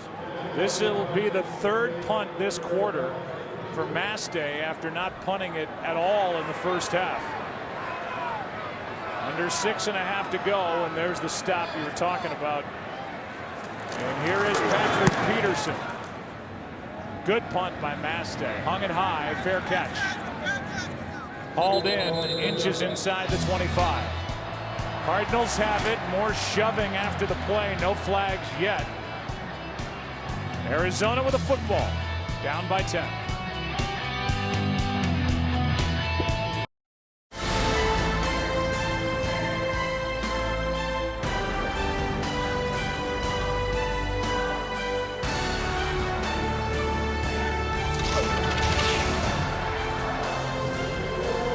Victor Gonzalez coming off a strong baseball postseason, putting that together in our production truck. So here are the Cardinals down by 10, 6 to go, third quarter. Larod Stevens howling right side, gets to the edge, then goes upfield. Gets drilled by A.J. Hawk. And he is going to be marked out of bounds with enough for a first down. You know, I talked, Joe, about the inability for the Cardinals to really get many big plays. Prior to this game, during the 4-game losing streak, they did not even have a play of 30 yards during those 4 weeks. And here today, I mean, think of their 2 touchdown drives that they had. They had the deep ball to Andre Roberts, which allowed them then to come away with the first touchdown. And then, of course, the Fitzgerald play, where a lot of that had to do with his determination. But 2 big plays on 2 different drives, and they come away with 2 touchdowns. And that's really the key for this offense. Skelton throws too short for Stevens howling after rushing the ball for only 7 yards last week. Arizona's run it for 52 at a 3.7 yards per carry average. But it is Ken Whisenhunt, and that's really what Whisenhunt, truth be told, wants to do. Have a big back, run the ball. He did it in Pittsburgh. He's a Dan Henning guy. That's where he comes from, but they just don't have the personnel to do it. Yeah, Stevens howling is not what I would consider a big back. 2nd and 10. Hausler makes the catch, turns upfield. He's got another Arizona first down. It's got a Kurt for a game break. Well, Peyton Manning had been picked off once in his previous 5 games. Cincinnati's gotten him twice today already, although he had a little help on this one. Terrence Newman with the interception set up a touchdown by the Bengals. They scored 17 unanswered, and Cincy has a leading 20-17. Joe, Troy, and Pam, I resisted the temptation to say hello, Newman. Well, thank you, Kurt. And Peyton Manning, coming off 5 straight 300-yard games, has never lost to Cincinnati, but trailing there by 3. Here's Stevens howling, good for 5, brought down by Brad Jones, who is in his 3rd week as the starting inside linebacker after Bishop was lost in the preseason. And DJ Smith, the guy who took over for Bishop, was lost in the middle of October to a knee injury here against Houston. Yeah, he's played well for them, too. I mean, a smart guy, very active, good pass rusher. 2nd down and 5. Play action from Skelton. Has protection, finds Hausler. And Hausler lost his footing, but he's got a big first down inside the 30. They'll mark him at the 28. As I was saying, I mean, he has not had a lot of great protection, but when he's had it today, he really has delivered some nice throws. And, you know, that time he's able to step up clean and deliver a ball to Hausler. Hausler's able to slide in. He's able to slide in then behind the linebackers, and here the Cardinals are on the march. You know, I mean, they're down 10. Any kind of points here, you put the pressure right back on the Packers. That one good for 22 yards to Hausler. Skelton hits the fullback. That's Anthony Sherman. A small gain of 3. Let's go down to Pam Oliver. Well, Joe, the Cardinals are making this drive as linebacker Clay Matthews is getting evaluated in the locker room. He has a quiet day. He did until he's got this hamstring injury now. His return is also questionable, which we said about 30 guys today. Yeah, it's starting to pile up again for Green Bay as they are eyeing their bye week next weekend. 2nd down and 7.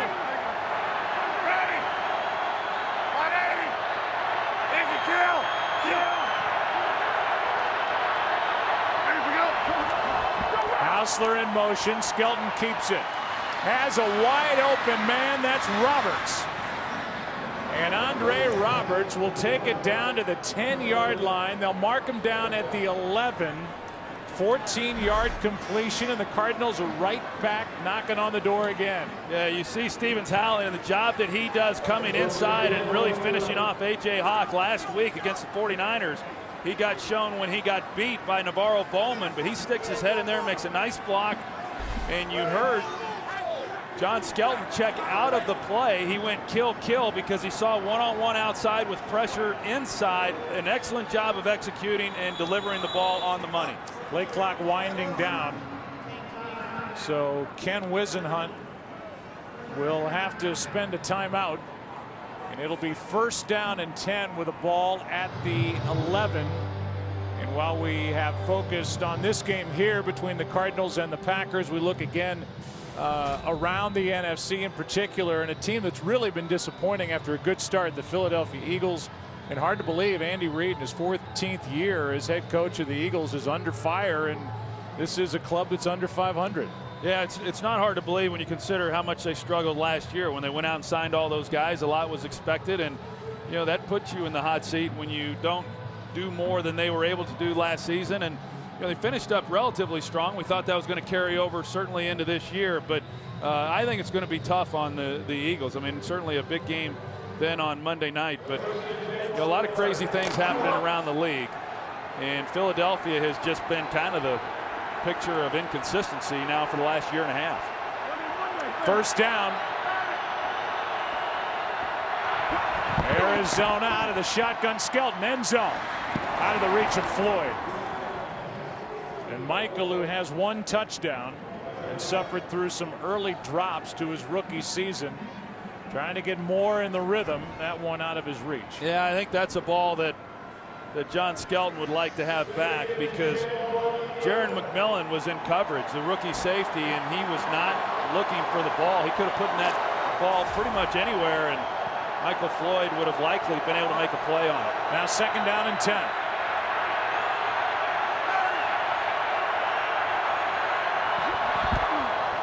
Four-man rush. Skelton with a little pump fake, and now finds Fitzgerald.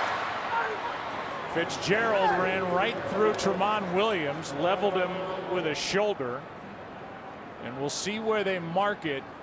About a yard shy of a 1st down. That was good for 9. So you talk about a guy finishing a play. I mean, he kind of ad-libbed a little bit just to create a little bit of separation to get the ball, but then to finish that run off the way that he did, you don't see that kind of physicalness too many times by wide receivers. Cardinals can get a 1st down without a touchdown. 3rd down and 1.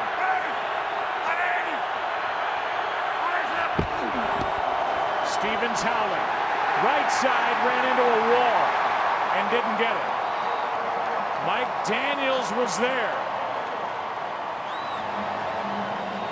It's 4th down, and the Cardinals will have to attempt the field goal. That was a big stop. Well, it was a big stop, and the Cardinals they're trying to get in behind the fullback, Anthony Sherman. It's just no movement whatsoever. The Packers, they hold their ground, and an excellent job there on 3rd and 1 of forcing the Cardinals to settle for a field goal. Chip shot from Feely, who was hit from 61. That's a career long. He did that against Buffalo on October 14th, and this is basically an extra point. And it's a 7-point game.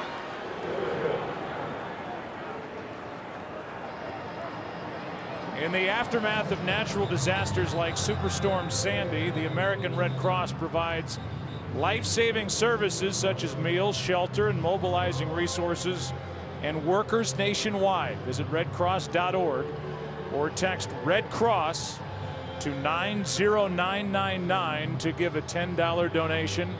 They need it, and the people in the Northeast need it. Well, there's no doubt, and all the volunteers who are helping out there in their efforts on the East Coast, and our prayers and thoughts are with those folks.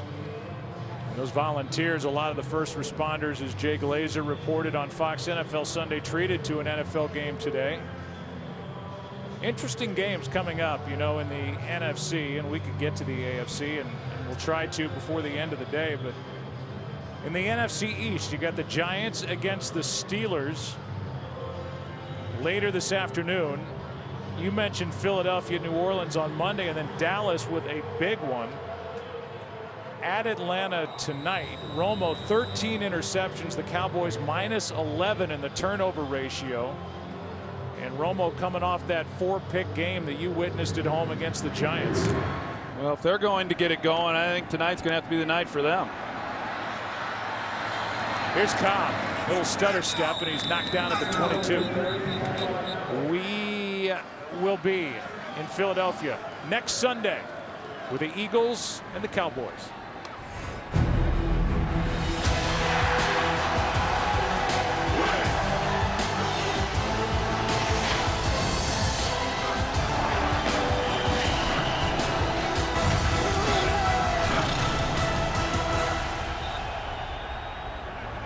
There is our slate of games. A Fox NFL doubleheader next week. America's game of the week.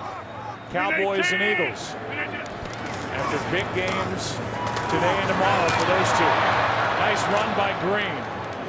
And he runs into the arms of a former Packer, Paris Lennon, good for 6. Yeah, we talked on the previous possession about the Cardinals defensively and being able to come up with a stop after their offense had gone down the field and gotten the touchdown. And now I think it's kind of the other way around as far as this Packers offense. And certainly Aaron Rodgers is doing it shorthanded. Jordy Nelson going down in this game, and then of course Greg Jennings not in the lineup. But you know, right now they need to do something to kind of stop the momentum that the Cardinals have been able to create. They fake the handoff. Rodgers over the middle, has Crabtree behind the defense. Crabtree, touchdown. No flags.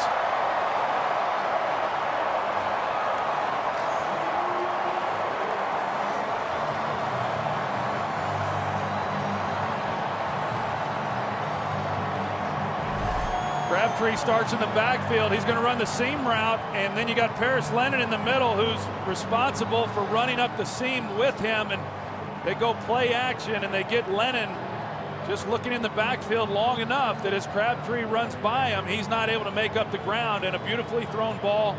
And like I said, they need to do something to get the momentum changed, and they create a big play of their own. That's a career long for Crabtree. 72 yards for the Packers, their longest play from scrimmage. And Crabtree with a Lambeau leap, probably looking for oxygen on his way as he got saluted and hugged and poured on by the fans. You wanted something to stop the momentum, Green Bay? I think that stops the momentum. How about a 4-touchdown day for Aaron Rodgers?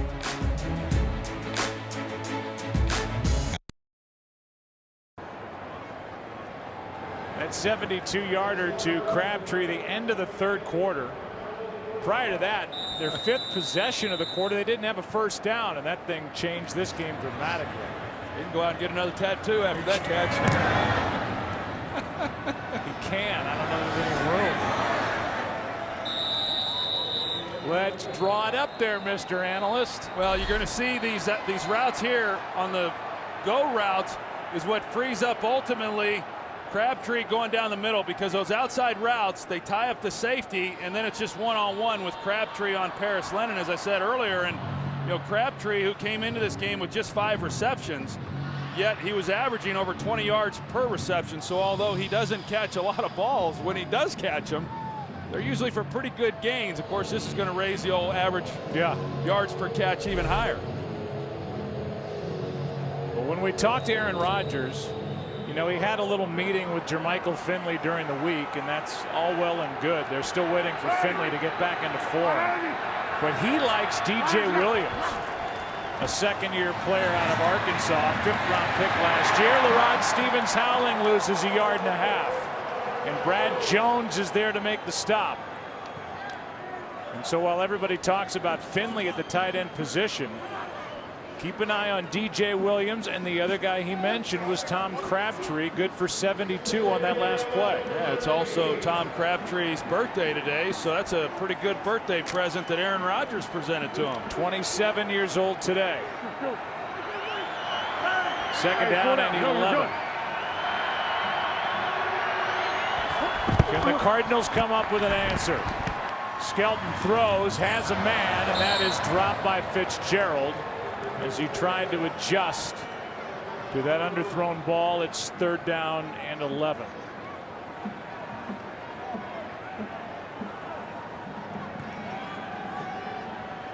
So having to make that long walk back to the huddle. That goes down as a drop, but would have been a sensational catch. 3rd and 11.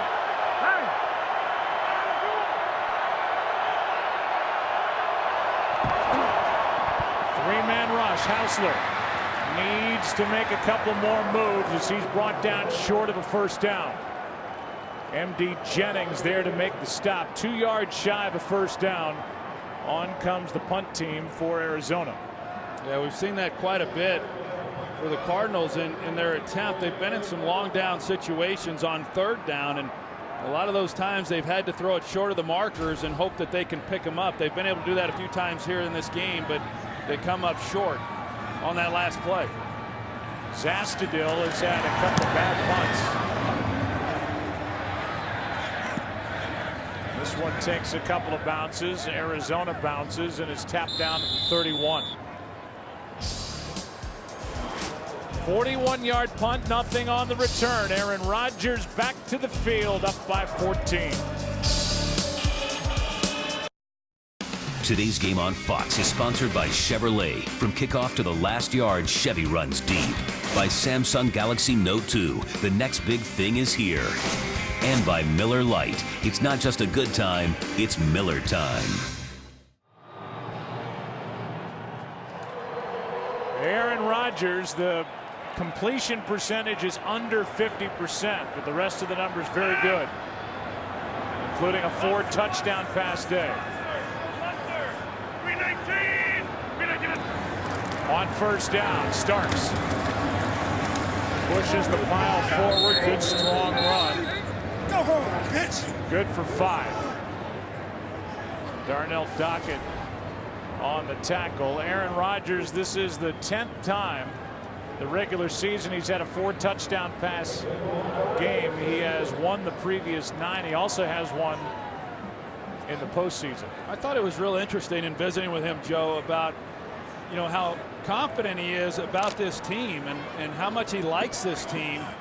We're around the league, everybody's looking at the Packers saying, man, I don't know. They just don't seem to really have it going the way that they're used to having it. But yet Rodgers is very confident. Good run by Starks out to the 40. A yard shy of a first down. The only downside today, again going into the bye week, each team is headed into their bye week. Jordy Nelson left with a right ankle injury. Brian Bulaga, their starting right tackle, out with a bad hip. That could funnel down into the knee with a weird hyperextension. And then the hamstring injury suffered by Clay Matthews. Well, those are all significant players. And, Clay Matthews has dealt with the hamstring before. I mean, that's been a recurring thing for him. I think the question is, how bad is it to Bulaga and how bad is it for Jordy Nelson? Here Starks running right. He has to lunge, attempting to pick up the first down, and he is short. Could be a 3-and-out and a big one for the Arizona defense. And that's what it will be as Mastay will head onto the field. Good work by Ken Wisenhunt's defensive group. Well, it sure was, because down 2 scores now in the fourth quarter. I mean, they needed to get a stop.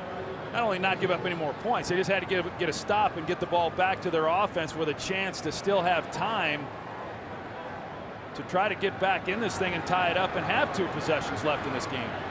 Peterson can score quickly. 4 last year for touchdowns, but Mastay hits it high. Peterson a chance to run. And he is dragged to the ground after crossing the 25-yard line. 12-yard return. Sean Richardson on the tackle. A solid tackle.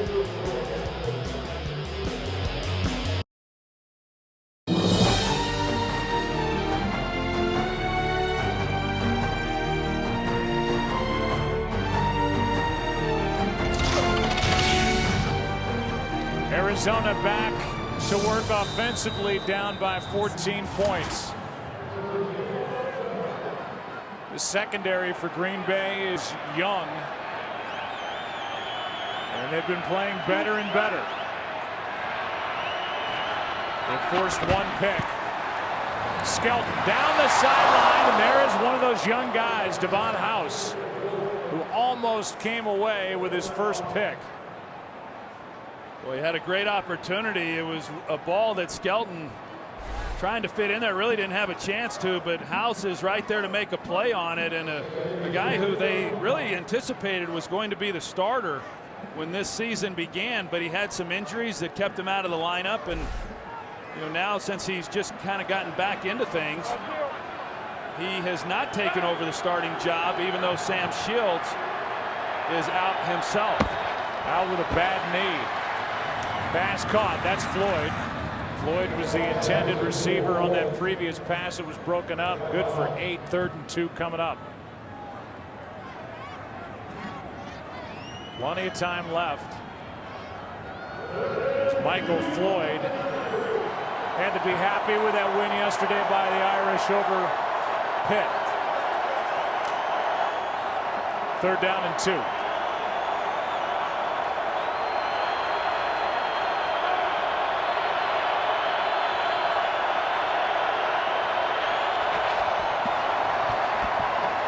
What a play. That's Walden bringing down LaRod Stevens, howling immediately a loss of 6.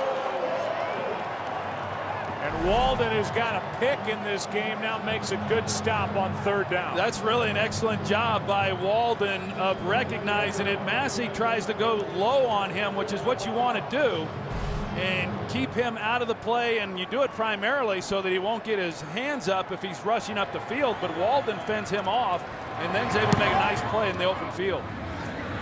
Zastudil with his best of the day. Drives Cobb back inside the 10 eventually. Nowhere to go. Gets a block. And Randall Cobb did all he could. Knocked down at the 1965-yard punt. Green Bay has it up by 14. Today's game is sponsored by Chevrolet. From kickoff to the last yard, Chevy runs deep. Randall Cobb is almost up to 200 total yards on the day. 2 more touchdown catches as Starks tries the right side. And Starks is really getting into the groove. He could take over that top spot. In fact, I would expect him to. Even though they like Alex Green, this guy, as we mentioned earlier, such a big part of their Super Bowl run back in 2010. And if he could just stay healthy, who knows what he could do. Yeah, he's a physical runner, and on that play there, he really does a good job of being able to get all the way onto the edge and up the sideline, because the Cardinals, they got pressure, and yet he was able to bounce it. But yeah, I mean, he's a physical guy, and he can create some positive yardage once he gets going. It's his longest run of the year, 14 yards. Why not give it to him again? He cuts back upfield. Takes it to the 35 as he gets 3. Knocked down by Paris Lennon. Well, the one thing we do know about Mike McCarthy as a play caller is that, you know, he'd like to run the ball better than they have, but the important thing for him has always been just making sure that they get enough running attempts to maintain some type of balance and keep Aaron Rodgers from getting hit a lot as a passer. And even over the last 3 weeks, when they weren't running the ball really all that effectively, they were still averaging about 25, 26 carries a game.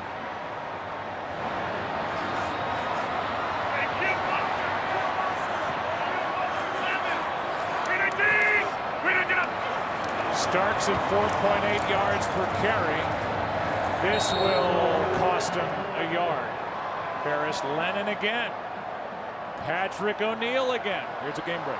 All right, Joe, thanks a lot. Broncos and the Bengals. Another 4th quarter comeback for Peyton Manning. 14 unanswered points. He hits Eric Decker for the 2nd time today. Manning, 291 yards and 3 touchdowns, and the lead 31-20. Joe, Troy, and Pam.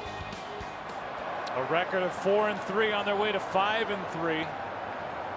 Peyton Manning, who we had a chance to see during the preseason. That arm, the nerve issue has gotten stronger and stronger. See who it's against. Neutral zone infraction, number 54, defense, 5-yard penalty, still 3rd down. That was Quentin Groves across from now right tackle TJ Lang. Yeah, you're going to see TJ Lang. I always like it.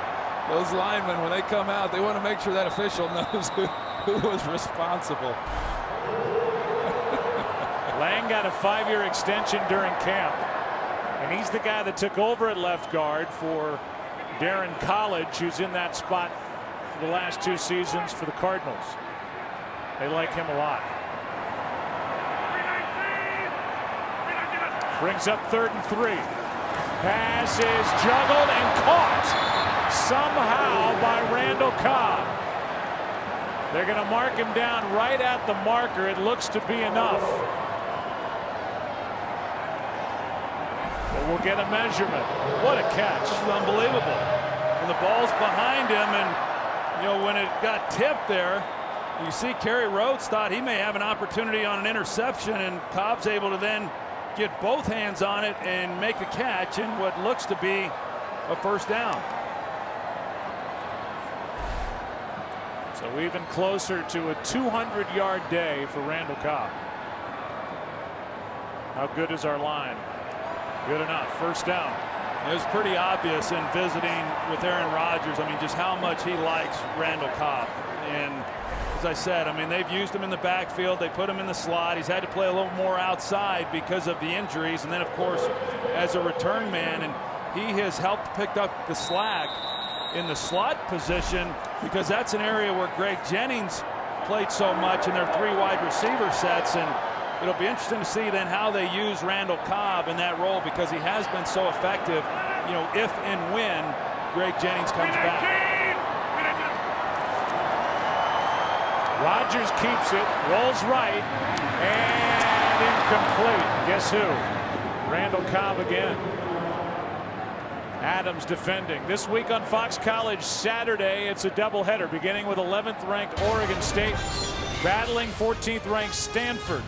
Then the 2nd ranked K-State Wildcats look to keep their national title hopes alive as they take on TCU. Coverage of Fox College football begins Saturday at 2:30 Eastern, 11:30 Pacific on Fox. 2nd down and 10.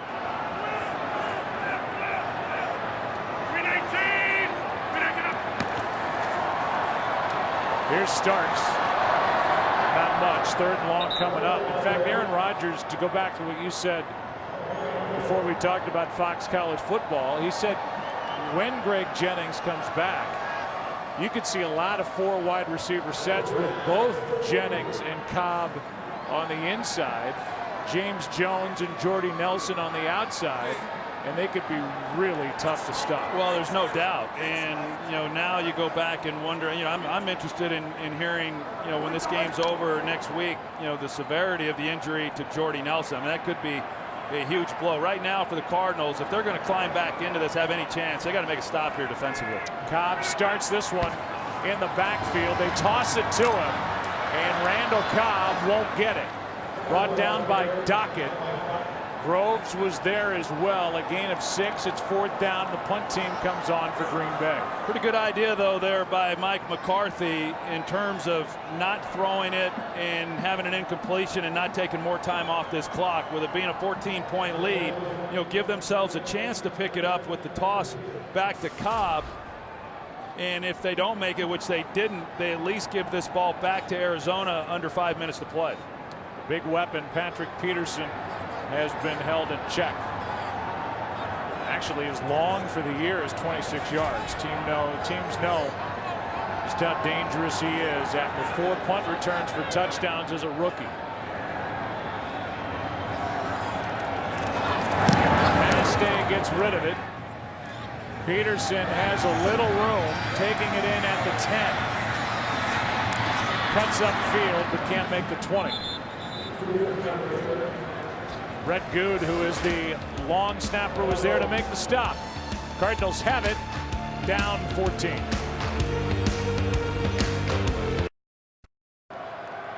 Four and a half to go. Arizona trying to snap a 4-game losing streak. They got a lot of work to do. Skelton completes. Fitzgerald can't get around Tremont Williams. Gets 8. And now a flag flies. We've seen a lot of this stuff after the whistle.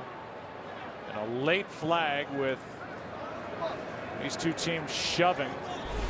Might have been a late. After the play was over, personal foul, number 72, offense, 15 yards, half the distance to the goal, 2nd down. So there you go. Rich Ornberger making a 2nd consecutive start. Guilty of that personal foul, and that marches the ball back just outside the 12. You look at where they're at right now with just over 4 minutes to play. I mean, Skelton, whether he has time or whether it's clean down the field, I mean, he's going to have to start trying to make some plays down the field in big chunks, because he's not going to be able to afford to just complete 6-7 yard passes and do anything. Juggled the snap. Pass is complete. That's Floyd. And Floyd is out to the 22.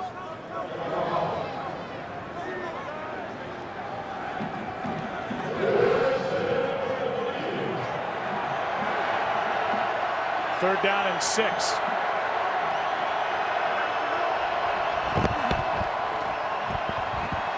Skelton fires out of the reach of Andre Roberts. It's fourth down. And as the punt team started to head onto the field, they stop and come back to the sideline. Ken Wisenhunt is electing to go for it, down by 14 with under 4 to go. Well, that's the only chance that he really has. And you know, it's right here, because if they don't make the play, then the Packers get it, and then it's a 3-possession game. And so it all comes down here to fourth down and keeping this drive alive.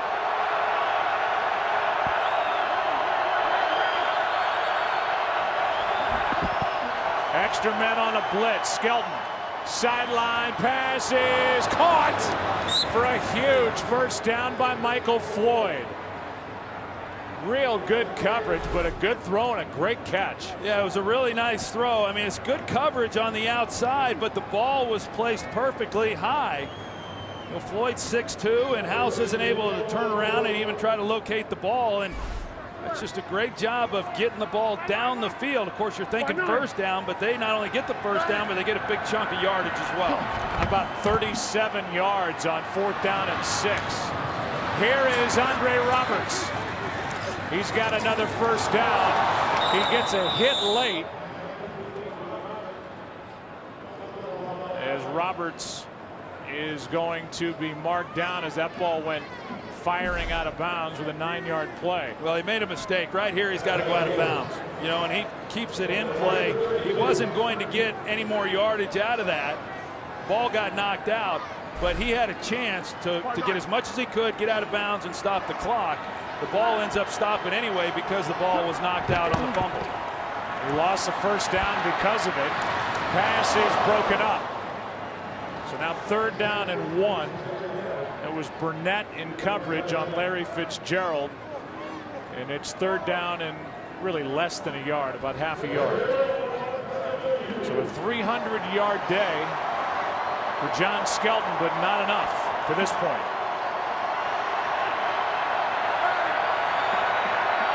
They got to get the first down first, and Stevens-Howling won't get it. Losing yardage all the way back to the 35-yard line, a loss of 3, and now another fourth down coming up.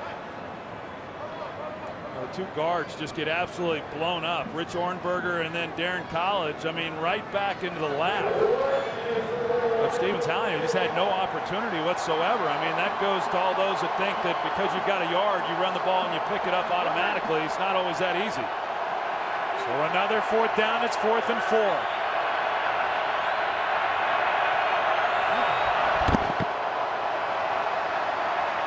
Pass broken up.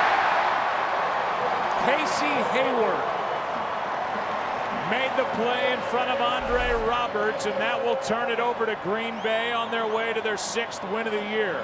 Good design there, a little contact. I couldn't tell if Hayward got his hand on the ball. We'll take a look at it.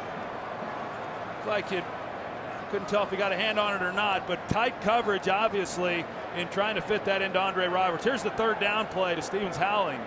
You know, when you've got the guards, the pressure that the Packers provided, just a great job of penetrating and not allowing the Cardinals to pick up that first down with, at that time, was 3rd and 1. Casey Hayward has factored more and more into the Green Bay secondary, a guy who had 13 interceptions his last 2 years at Vanderbilt. And he started this day tied for 3rd in the NFL with 4 interceptions. He broke up that fourth down throw.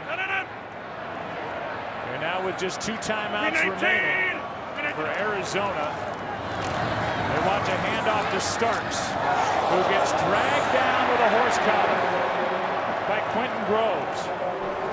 Personal foul, horse collar tackle, number 54, defense, 15-yard penalty, first down.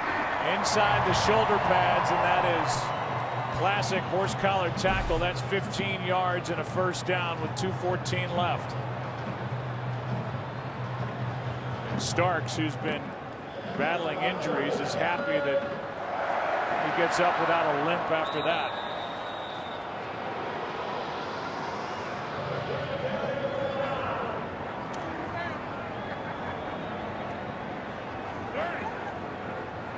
Coming up on the 2-minute warning. Flip, flip, flip, flip, flip, flip, flip.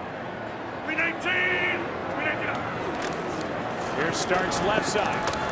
Cuts up and runs right into the chest of Adrian Wilson. And Arizona will use one of their 2 remaining timeouts. Take a look at what's facing Green Bay. They've got the bye week coming up, hoping to get healthy, at least healthier. They're at Detroit, at the Giants, at home against Minnesota, at home against Detroit. So a lot inside their own division. A big game at the Giants on the 25th.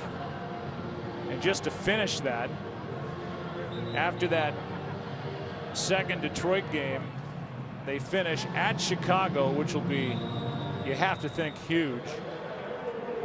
At home against Tennessee, at Minnesota. Yeah, the fact that the Packers won that first meeting with Chicago, I mean, could be huge as we go through this season. And then, of course, as you said, the second meeting being in Chicago. Dockett makes that play on Starks. A gain of 2 and the final timeout taken by Arizona. It's hard to imagine that game at Chicago not being a really huge game if Chicago continues to do what they've done, and then of course Green Bay. And you know, a lot of teams around the league with a lot of injuries, and the Packers are certainly no exception. And as we've pointed out, a number of key injuries in this game, and I guess we'll find out after the bye next week just how many of those players are able to come back and contribute. So Ken Wisenhunt's team has this. It doesn't get easier. They have their bye week, then they're at Atlanta. So here they are in danger of dropping their 5th straight after a 4-0 start. And then they're staring at the only undefeated team at the moment in the NFL. Atlanta is playing later tonight at home against Dallas. And that could be a 6-game losing streak, unless they come firing out of their bye week with a big one at the Falcons. On 3rd down, pass is behind Cobb. It's 4th down. 2 minutes left at Lambeau Field. Green Bay will punt. Arizona will get it, down by 14.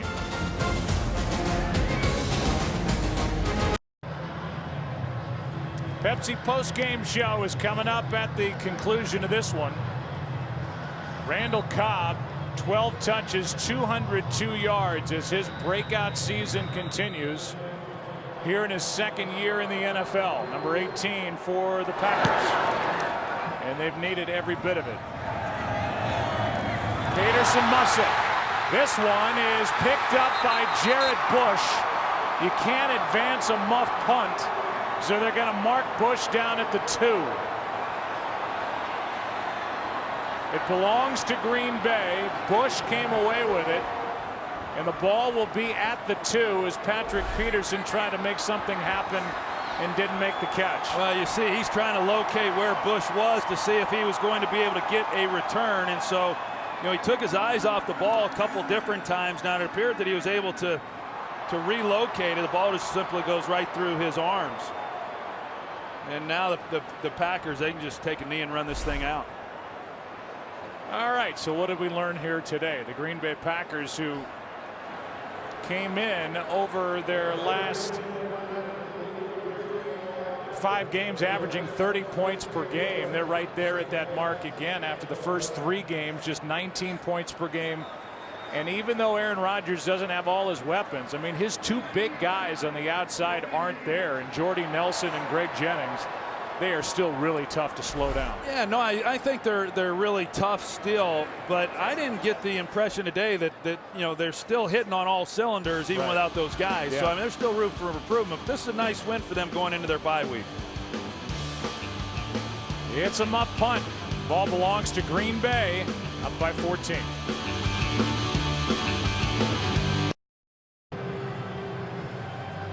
Inside of 2 minutes, so a booth review on the turnover. They want to make sure that this ball hit Patrick Peterson. After reviewing the play, the ruling is confirmed. The ball hit the receiver's right thigh. First down for Green Bay. We had one look at it right here where you can see it blown up. That looks like it glances right there off the right thigh of Patrick Peterson.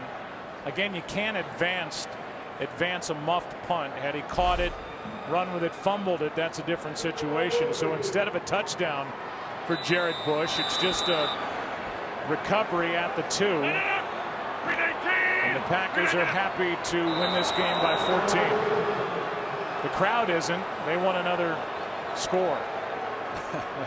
How about that? 179 rushing yards today, and they welcome, for the most part, James Starks back into the mix, and I thought he was impressive, as was Alex Green, running the ball. And when they couldn't, Aaron Rodgers showed his athleticism and showing what he can do on the ground. It's been a long time, really. I mean, since they've run the ball as effectively and as efficiently as they did today. I mean, as you said, Aaron Rodgers, you know, he obviously makes those numbers look probably better than they really are, but yet those guys ran the ball well. They had some nice big runs, but that took a lot of the pressure off of this passing game, there's no doubt.